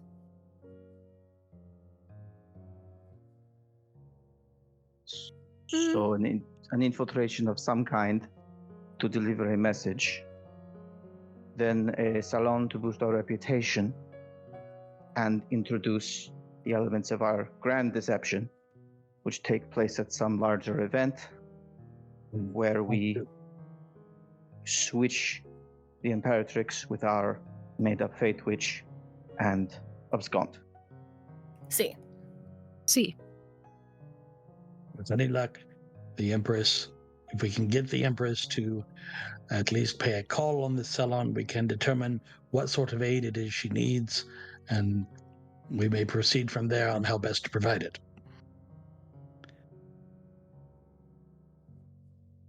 And all of this I like. I must ask one question. What am I going to do? Sober up. Rude. That was very rude. But not entirely wrong. Still though, this... Alonso.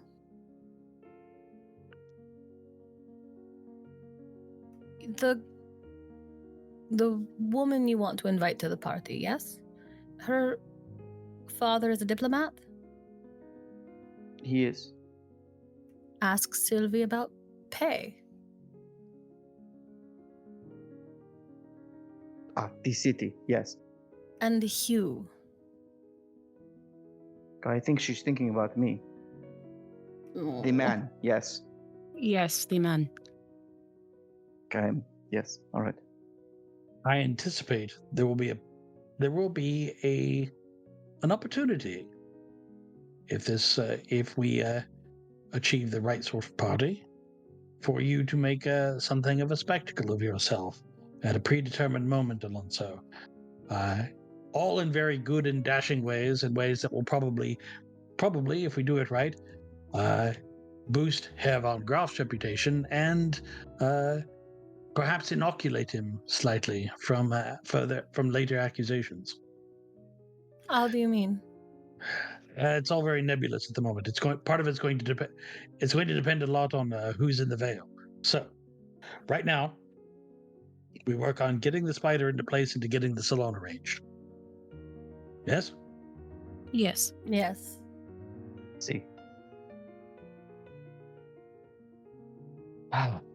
Well, to send the spider, I will need to get back to the chateau. And we will need to understand how best to enter the palace, yes? If only we had people. Well, I may be able to ask Macaulay's players. They might know servants.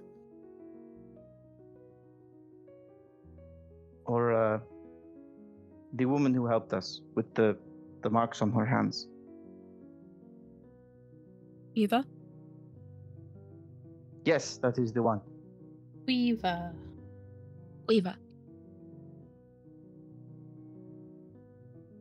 Perhaps she should be consulted. I got the impression there was a great deal more to her than meets the eye. Looking into imperial palaces is well outside of my realm of expertise, so I will leave that to you. Throwing a party is well outside my area of expertise, yet it seems I shall be doing so. How fortunate then you have a fiancé to help you.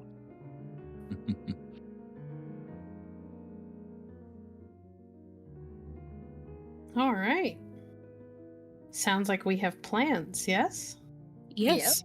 Indeed.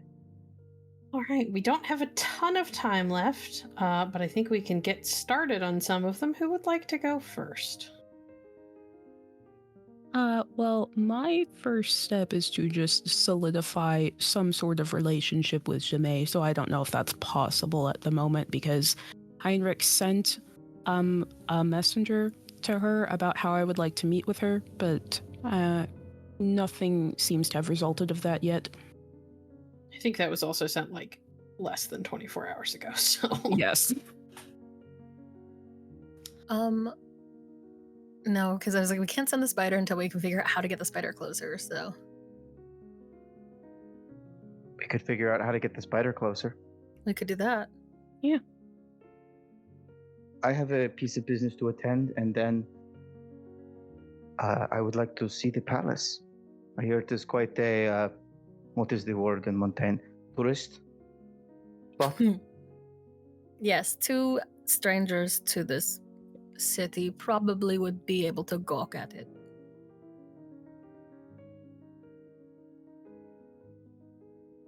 And I go off to do a piece of business. Okay. I'm just going to throw it out there. I think anybody here who has ever been a part of any sort of noble family and had to do like party things, especially during a busy season like the one that you guys are in the middle of with the Emperor's birthday, the sooner you talk to the Sémø family about potentially hosting this ball or whatever it is that you want it to be, the better. Because like everybody throws parties every day right now. So giving them as much warning as possible is a good thing. Herr Ron Graf should send a letter, or a runner. Would be my guess. Yep. Or he could go and try to talk to them. They were out meeting with a seamstress. It's not like they were out all day. One would assume. That's true.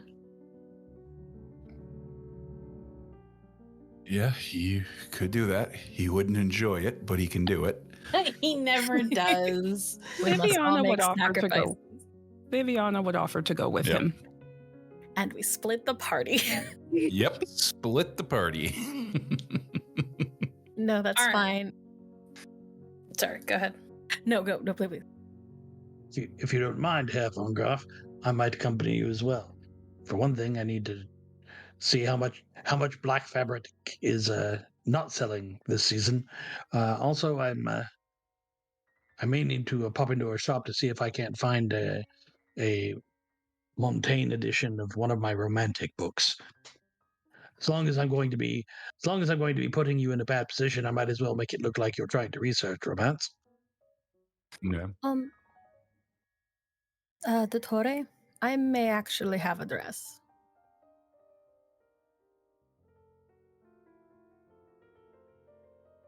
Splendid.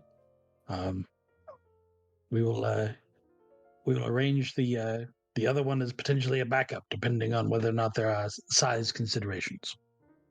Or yes, or we could let out the one I have. Okay. If we are to have a new one made, would it be wise to... it seems that to do that would require some level of discretion from the maker. Exactly. Right. Alexander looks at Viviana for a second and says, I believe we could encourage such a thing. Certainly. That is that's all a lot of ifs. Right now, the two of you go see we'll take in the sights, and the three of us will try and find 2 women shopping for dresses. They ask be with you.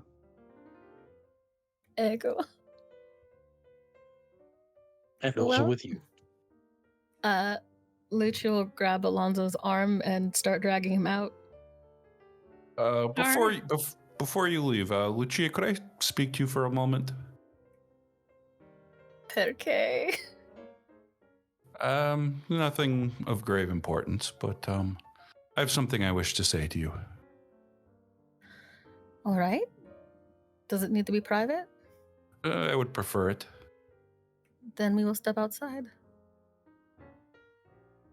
I actually have another matter to attend. I will meet you at the palace soon. We should go together. This will only take a moment. Very well. All right. You guys are able to step into a side room, probably over to Alexander's bedchamber.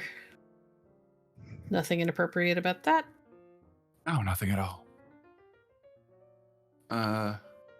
Lady, I fear I owe you an apology. For how I spoke to you the other day. I was treating you as a child, and I should not have done that.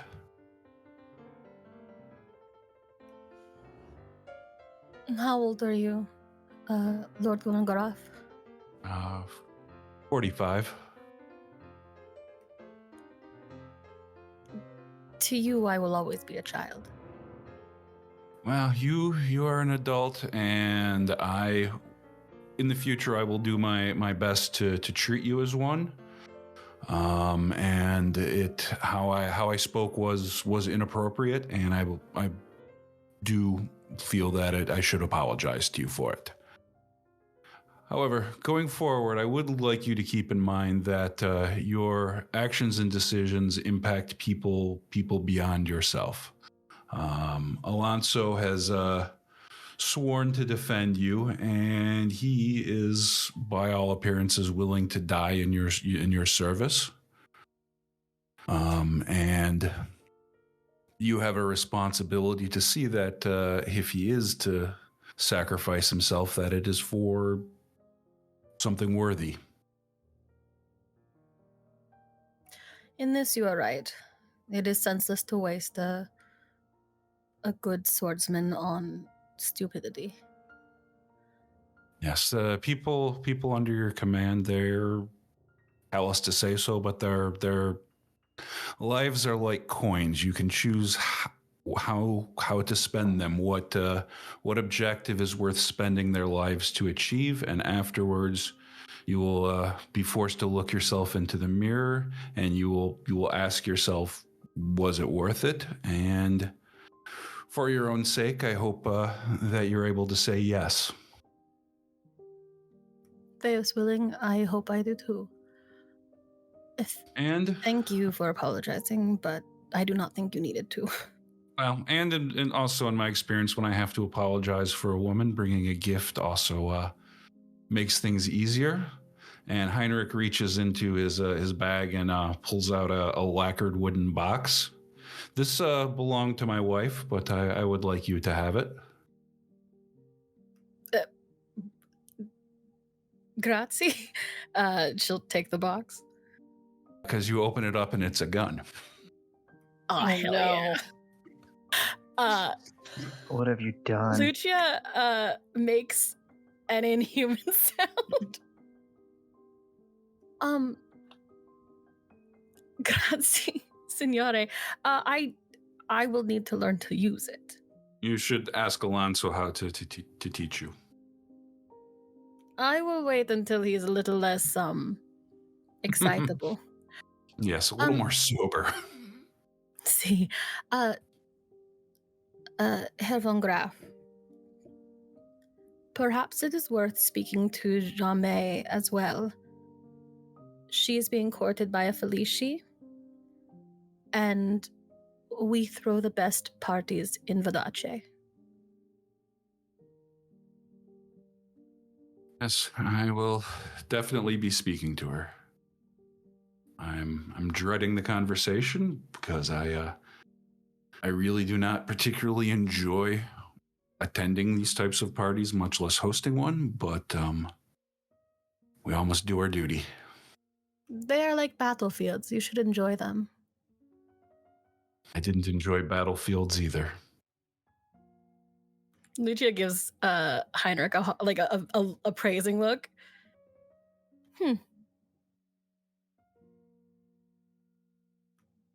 I think Alonso is waiting for you. Perhaps Yes. the two of you should go to the palace. Ecco, and grazie. And she'll step out. All right. You meet up with Alonso holding a fancy new box. He gave you something? Is A it pair for of the...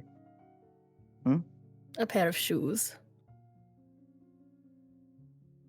Insight check. Yeah, I'm gonna need a sincerity roll from Lucia. All right. And a cold read roll from Alonso. Now, do I believe that Alonso can beat a 30? No.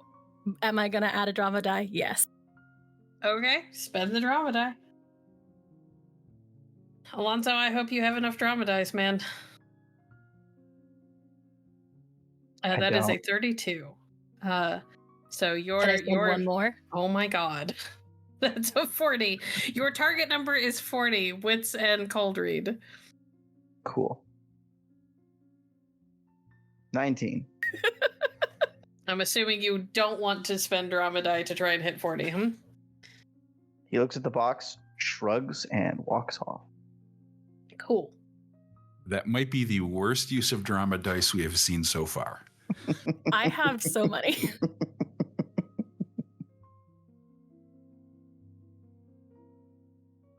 Yeah, we're gonna head to the palace. I don't know what else is doing, or yeah. Okay. So you guys are headed to the palace. Viviana and Heinrich are headed to the Susay home, yes? Yes. And Alexander, what are you up to? I was going with Viv and Heinrich.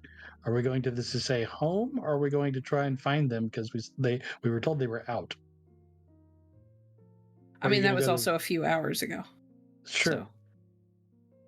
So. I think we could head to the Susay home first. Yeah, show up a second time unannounced in one day. Why not? If nothing, it says that Heinrich is getting accustomed to being comfortable around his in-laws. Yeah, but he's not. Yeah, well. Sorry, it's why you brought us as your wingman. All right. You all split up and go your separate ways. And Heinrich, Viviana, and Alexander. I believe Alexander said he also wanted to stop at a bookshop, yes? Yeah, but I can do that on the way back. Okay. I was just going to say you could do it on the way there. We don't have to roleplay it. It just happens. But either way, we don't have to roleplay it coming or going. You all head to the Susay home. The servant who opens the door looks a little surprised to see you again so soon. Lord von Groth? Hello again. Has my fiance returned from her dress fitting? Yes, my lord, she has. She and her mother are within. Thank you. Could you see if they are willing to accept visitors? Yes, my lord. He hurries off into the home after letting you in and seeing you to a sitting room. And about 30 minutes later, the door opens and both Diane and Jamais step inside.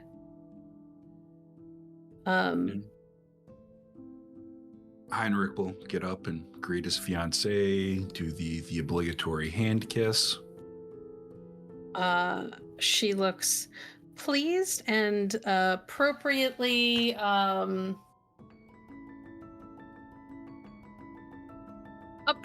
just a little bit shy, just a little bit blushy at the kiss to her knuckles.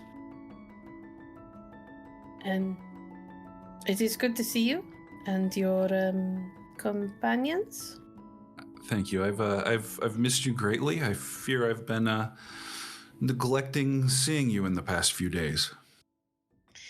Oui, but things have been busy here. I did not want to assume you would want to come to every party I have to attend.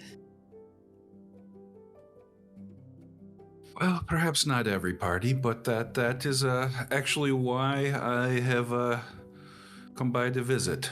I realize that as Charus is now my home, I have been neglecting some of my social duties as well. I wish to host an event before the end of these festivities, and I fear I don't have the ability to do it well without your assistance. She gets this broad smile on her face, and you get the feeling she had been hoping at some point that you would kind of get with the program and let her like start to include and introduce you to society a little bit more formally.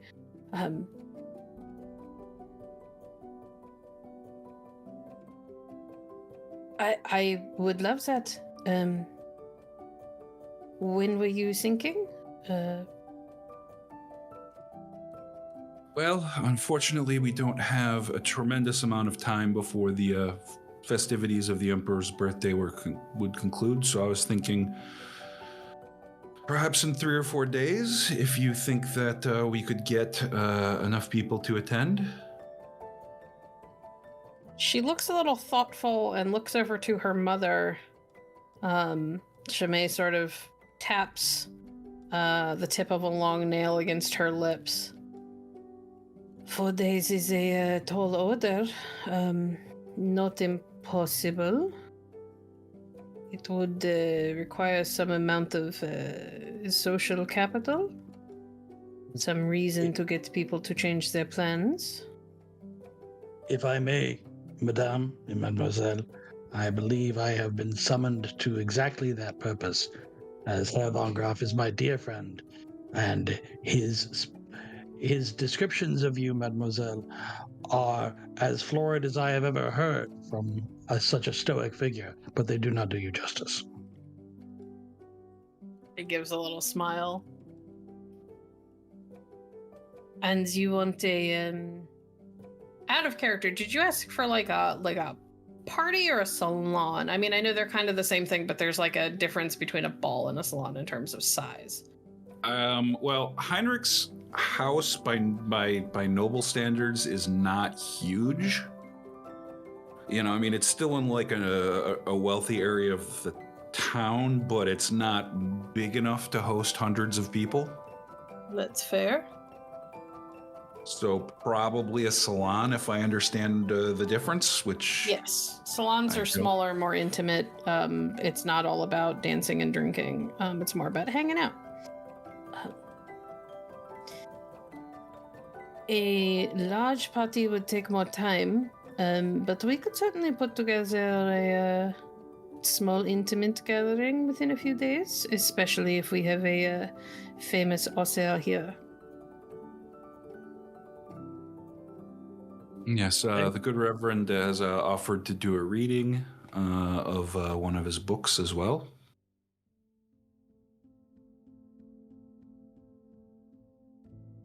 She looks kind of immediately a little bit more interested. I think this could be a excellent way to tempt people into attending. And I hope that Monsieur Hutcheson would be willing to perhaps spend a little more time having conversations with the hosts, yes? I have many questions about your books. Nothing would give me great pleasure.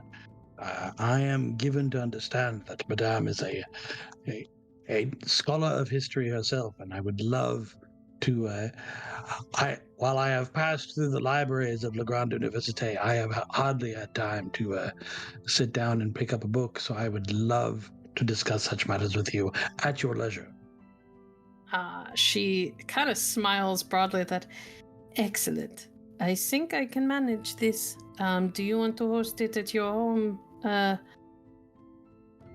Lord von Groth, or would you prefer we host it here? My original plan was to host it at my residence, but if you think here would be better, we could do that as well. I am happy to accommodate whatever you wish. I simply need to know what to put on the invitations. Let's use my home. Excellent. I can do this.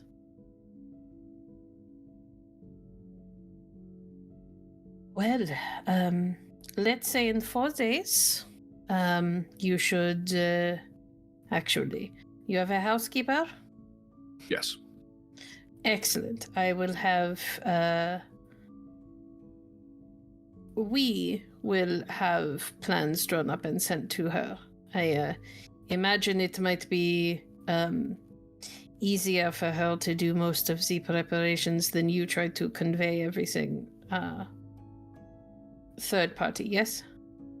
Yes. I will appreciate your assistance. Perfect.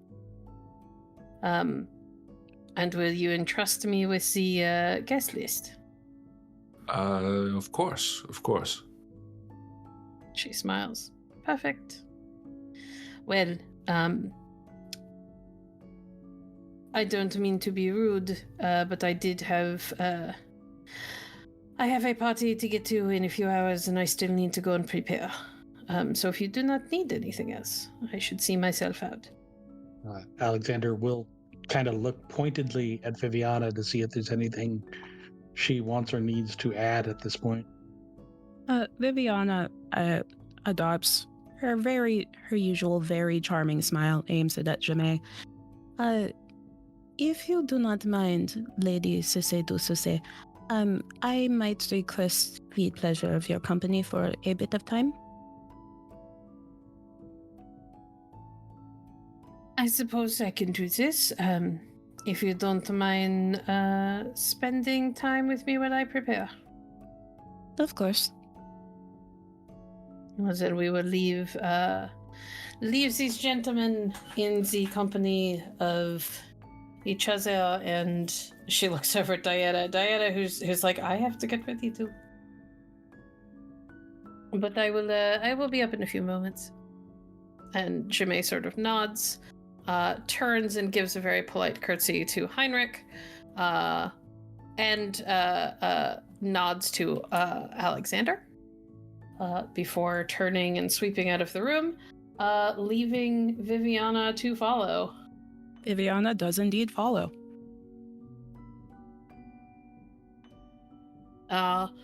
She leads you through the house, up a flight of stairs, into and through a set of double doors, into a fairly opulent sitting room. The one thing that kind of like takes away from how feminine the whole room is that there are floor-to-ceiling bookshelves here, and they are packed. Viviana does indeed find herself drawn to the bookshelves.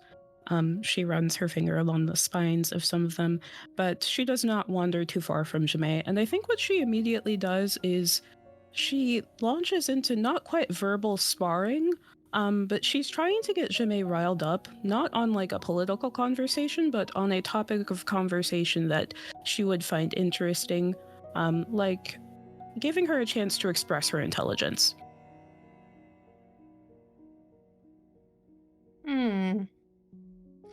All right. This is going to be a wits and oratory, because you are trying to guide her, into specific topics and reactions. Okay. Target number? Oh, Sémø's a tough nut to crack.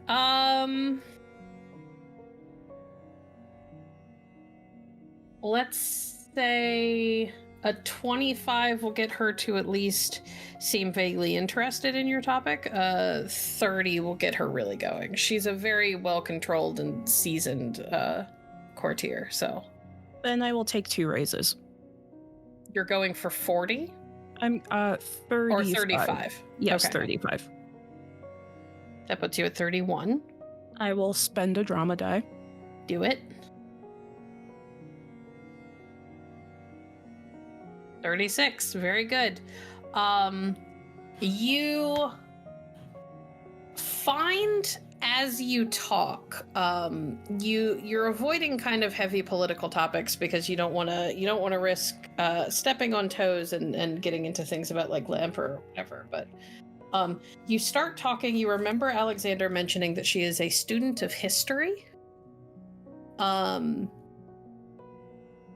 And you start kind of engaging her on that, and you find that Sémø is not only a student of history, she is as evidenced by the books around her, and her reactions and her ability to kind of pour out information without really thinking about it. Sémø is exceptionally well read.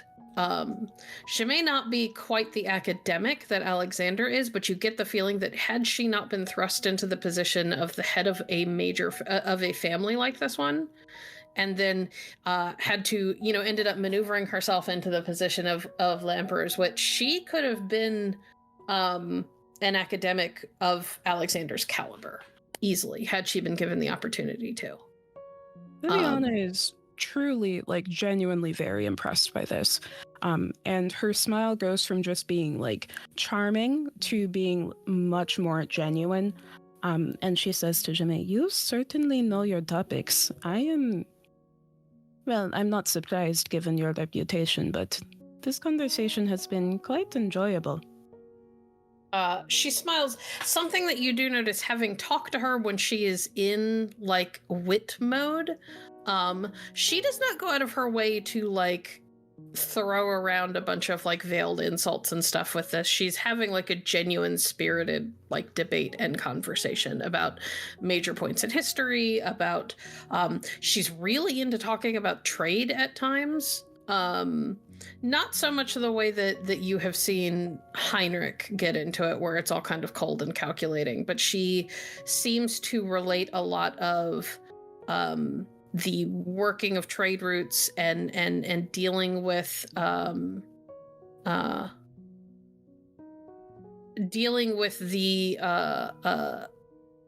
people that you have to make deals with and organize things around is all very she sees it all as very political, and is very good at managing that.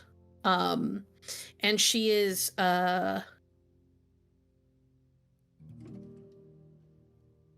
she's quite happy to have those conversations. And when you say that it was all very pleasant, she kind of gives a smile. It is refreshing to meet another woman who doesn't want to gossip all the time. Gossip, I find, can be quite exhausting. There is so much that you know how it is at court. There is so much maneuvering that you have to do and so much that goes unsaid but actually is being said. It is nice to have a more earnest conversation with another woman. Viviana, at this point, is trying to respectfully find ways to respectfully but coincidentally brush up against Sémø. Okay. That's not that hard. She's getting ready for a party, and I imagine because you guys are in the heat of a conversation, there are probably times where something needs to be laced into place or whatever, and rather than calling on a servant for help, she just turns and pulls her hair to the side to let you do it. This is probably the rudest she ever gets, is she just kind of assumes you're going to step in and take over without asking. Viviana has no trouble doing that. It's probably her one conceit to the fact that she has status over you. You are not a noble, so she can just assume that you are going to do what she wants you to do. Yes, and at this point, Viviana steers the conversation towards, while keeping with interests, she's interested in some of Jame's other personal interests, whether branching off into other topics with books that aren't necessarily like history or any theories that she's interested in, trying to continue to have her get riled up while she continues to brush up against her. Yes, I am trying to seduce Jame.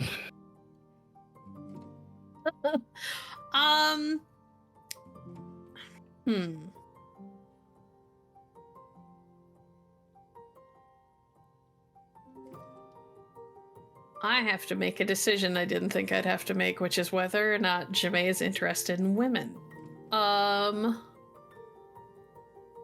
Please. Listen, next thing I know you're gonna try and seduce Diane so that you could get the Sisay hat trick. It's weird. Not that weird. Please. It's Montaigne. Please.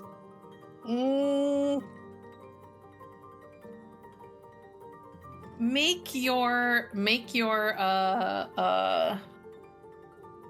seduction roll. I'm not going to put a target number on it because I don't know that Jame is into women or whatever, but I want to see how well you do. Maybe you'll get her curious. We'll see. Okay. Does she think I'm pretty?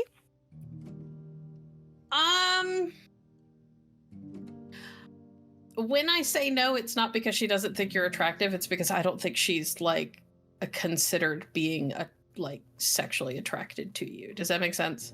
Yeah, that makes sense. But you might plant the thought in her head. We'll see. We'll see. Now I have to pull up her sheet. I was not anticipating this at all. Here we are. What did you get? I'm going to... I'm rechecking my stats to make sure that I don't accidentally cheat. So this is panache and seduction? Yes. Okay, so that's 7 plus 2 from dangerous beauty, so that's 9, keep 4. 9. I'm going to add drama dice to this roll. Okay. Wait, how did you get to 9 if I said you don't get your pretty dice? What's happening? I have 4 panache, I have 3 seduction, and I get 2 from dangerous beauty whenever I make a seduction attempt. Ah, gotcha. Okay. Yeah, I'm gonna add another drama die to this. That's 33. 42. Okay. I don't think Jame is going to be able to meet that. I'm probably going to have to spend drama dice if I want her to understand what's happening, but we will see.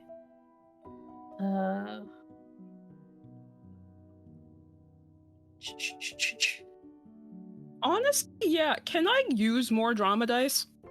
You can use as much as you want. Just understand that, once you use them, they're, you have to earn more. I will use one more. Okay. That's a 10. Hey, that explodes, babe.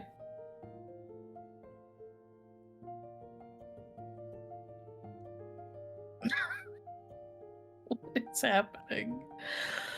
Okay, so that's 31, 33, 42, 52, 54. Jesus H. Roosevelt Christ. Okay. I would have to roll a lot of 10s to even get close, but let's give it a shot, I guess. That's a 54, which is what I needed, yeah? Yeah. Okay. That's a tie. So it's tied. This okay.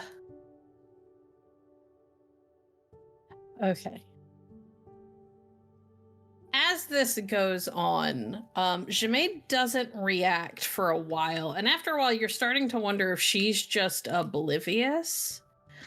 And then she kind of after you lace up the back of her dress at one point, and kind of smooth her curls back into place, she kind of turns and catches your wrist and lifts it and kisses the inside of your wrist right on the pulse point. You are very good, but not so good. I don't see what you're doing. If you understand what I'm doing. And Viviana smiles again. Again, her smile is not, it's not that front charming that she was sort of using during their back and forth during that dinner with Heinrich and Diane. It seems very genuine, and her interest seems genuine because it is. You are an incredibly intelligent woman, and it would have surprised me had you not got on. When I say that this conversation has been pleasant, I am being genuine. She gives a little half smile, and there's a shadow of something in her eyes for a moment.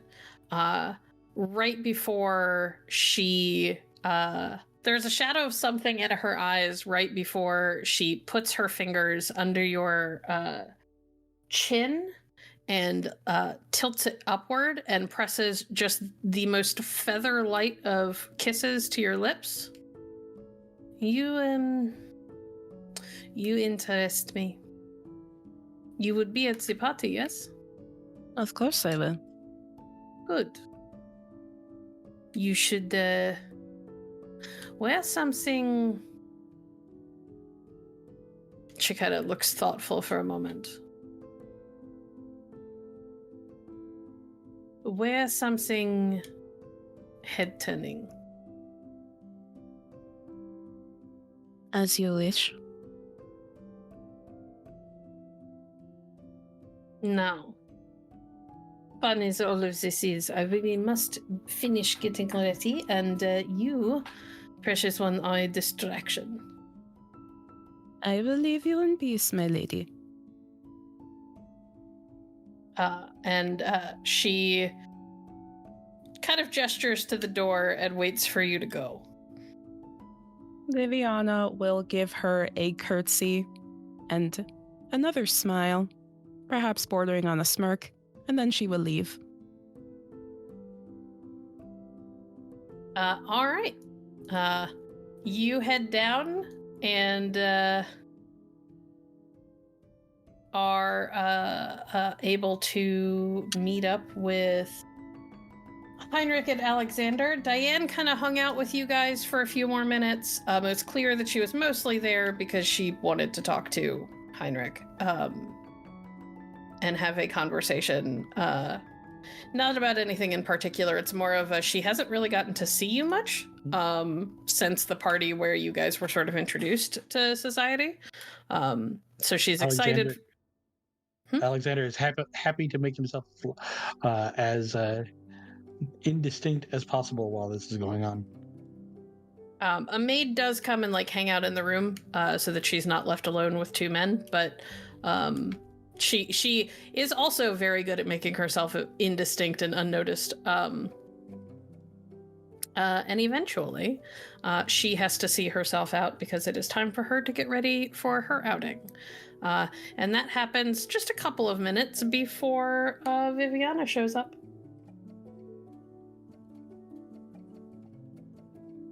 Well, I'm sure we don't want to overstay our welcome, especially given that we came here on such short on no notice.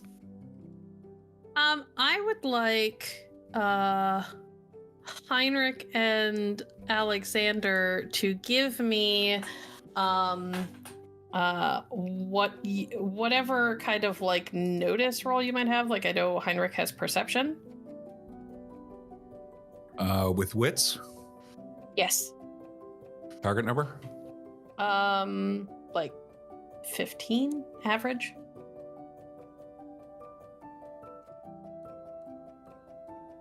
I will take one raise, Okay. and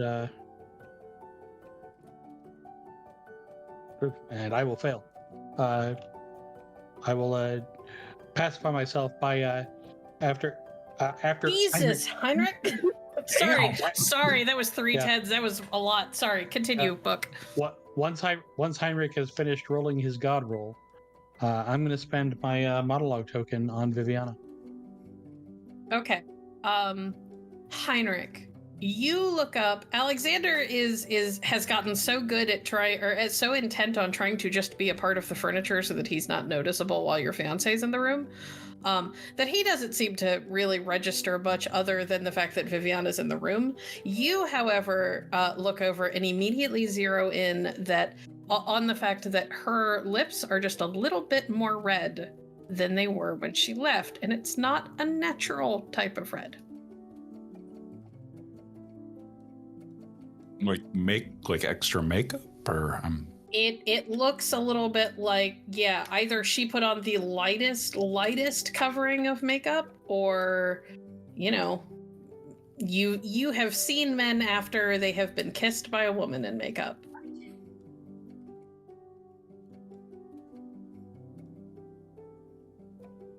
Yeah. Okay. Heinrich kind of looks at her, kind of looks puzzled. Then he kind of realizes what that means, and he kind of looks a little surprised. But he's not going to say anything in the house. I'm assuming you guys are just going to pick up and go, yeah? Yeah. I do have to do my monologue because of Alexander. I know. Hold on. I have a plan for that. You guys step outside. Heinrich, would you like to say anything about it once you are away from the house? Probably yes. Then what are you going to say? He's basically just going to look at her and go, "Really?" Yes, really. And now I would like to hear Viviana's monologue. Is it really so surprising that all sorts of people find an intelligent woman incredibly attractive? The first time that I realized I had a taste for women, I was in Vodace. I was at court. I had become a courtesan. And it was when Delphina and I were still in the stage of our relationship where we considered ourselves rivals for male attention. And I remember the way her mouth moved when she was debating me on some trivial gossip. And I remember the spark in her eyes, and I remember the curve of her jaw. It is not something that you can get with men. Kissing a woman is an experience that were I not so sensible, I would be liable to be quite the lecher and spend all my days chasing that feeling, because it is wonderful. Especially when that woman has a proper head on her shoulders. Especially when she's a woman like Sémø. I do not care so much about appearance so much as I do care about wit. And that woman's wit is razor sharp. And her kiss is sweet.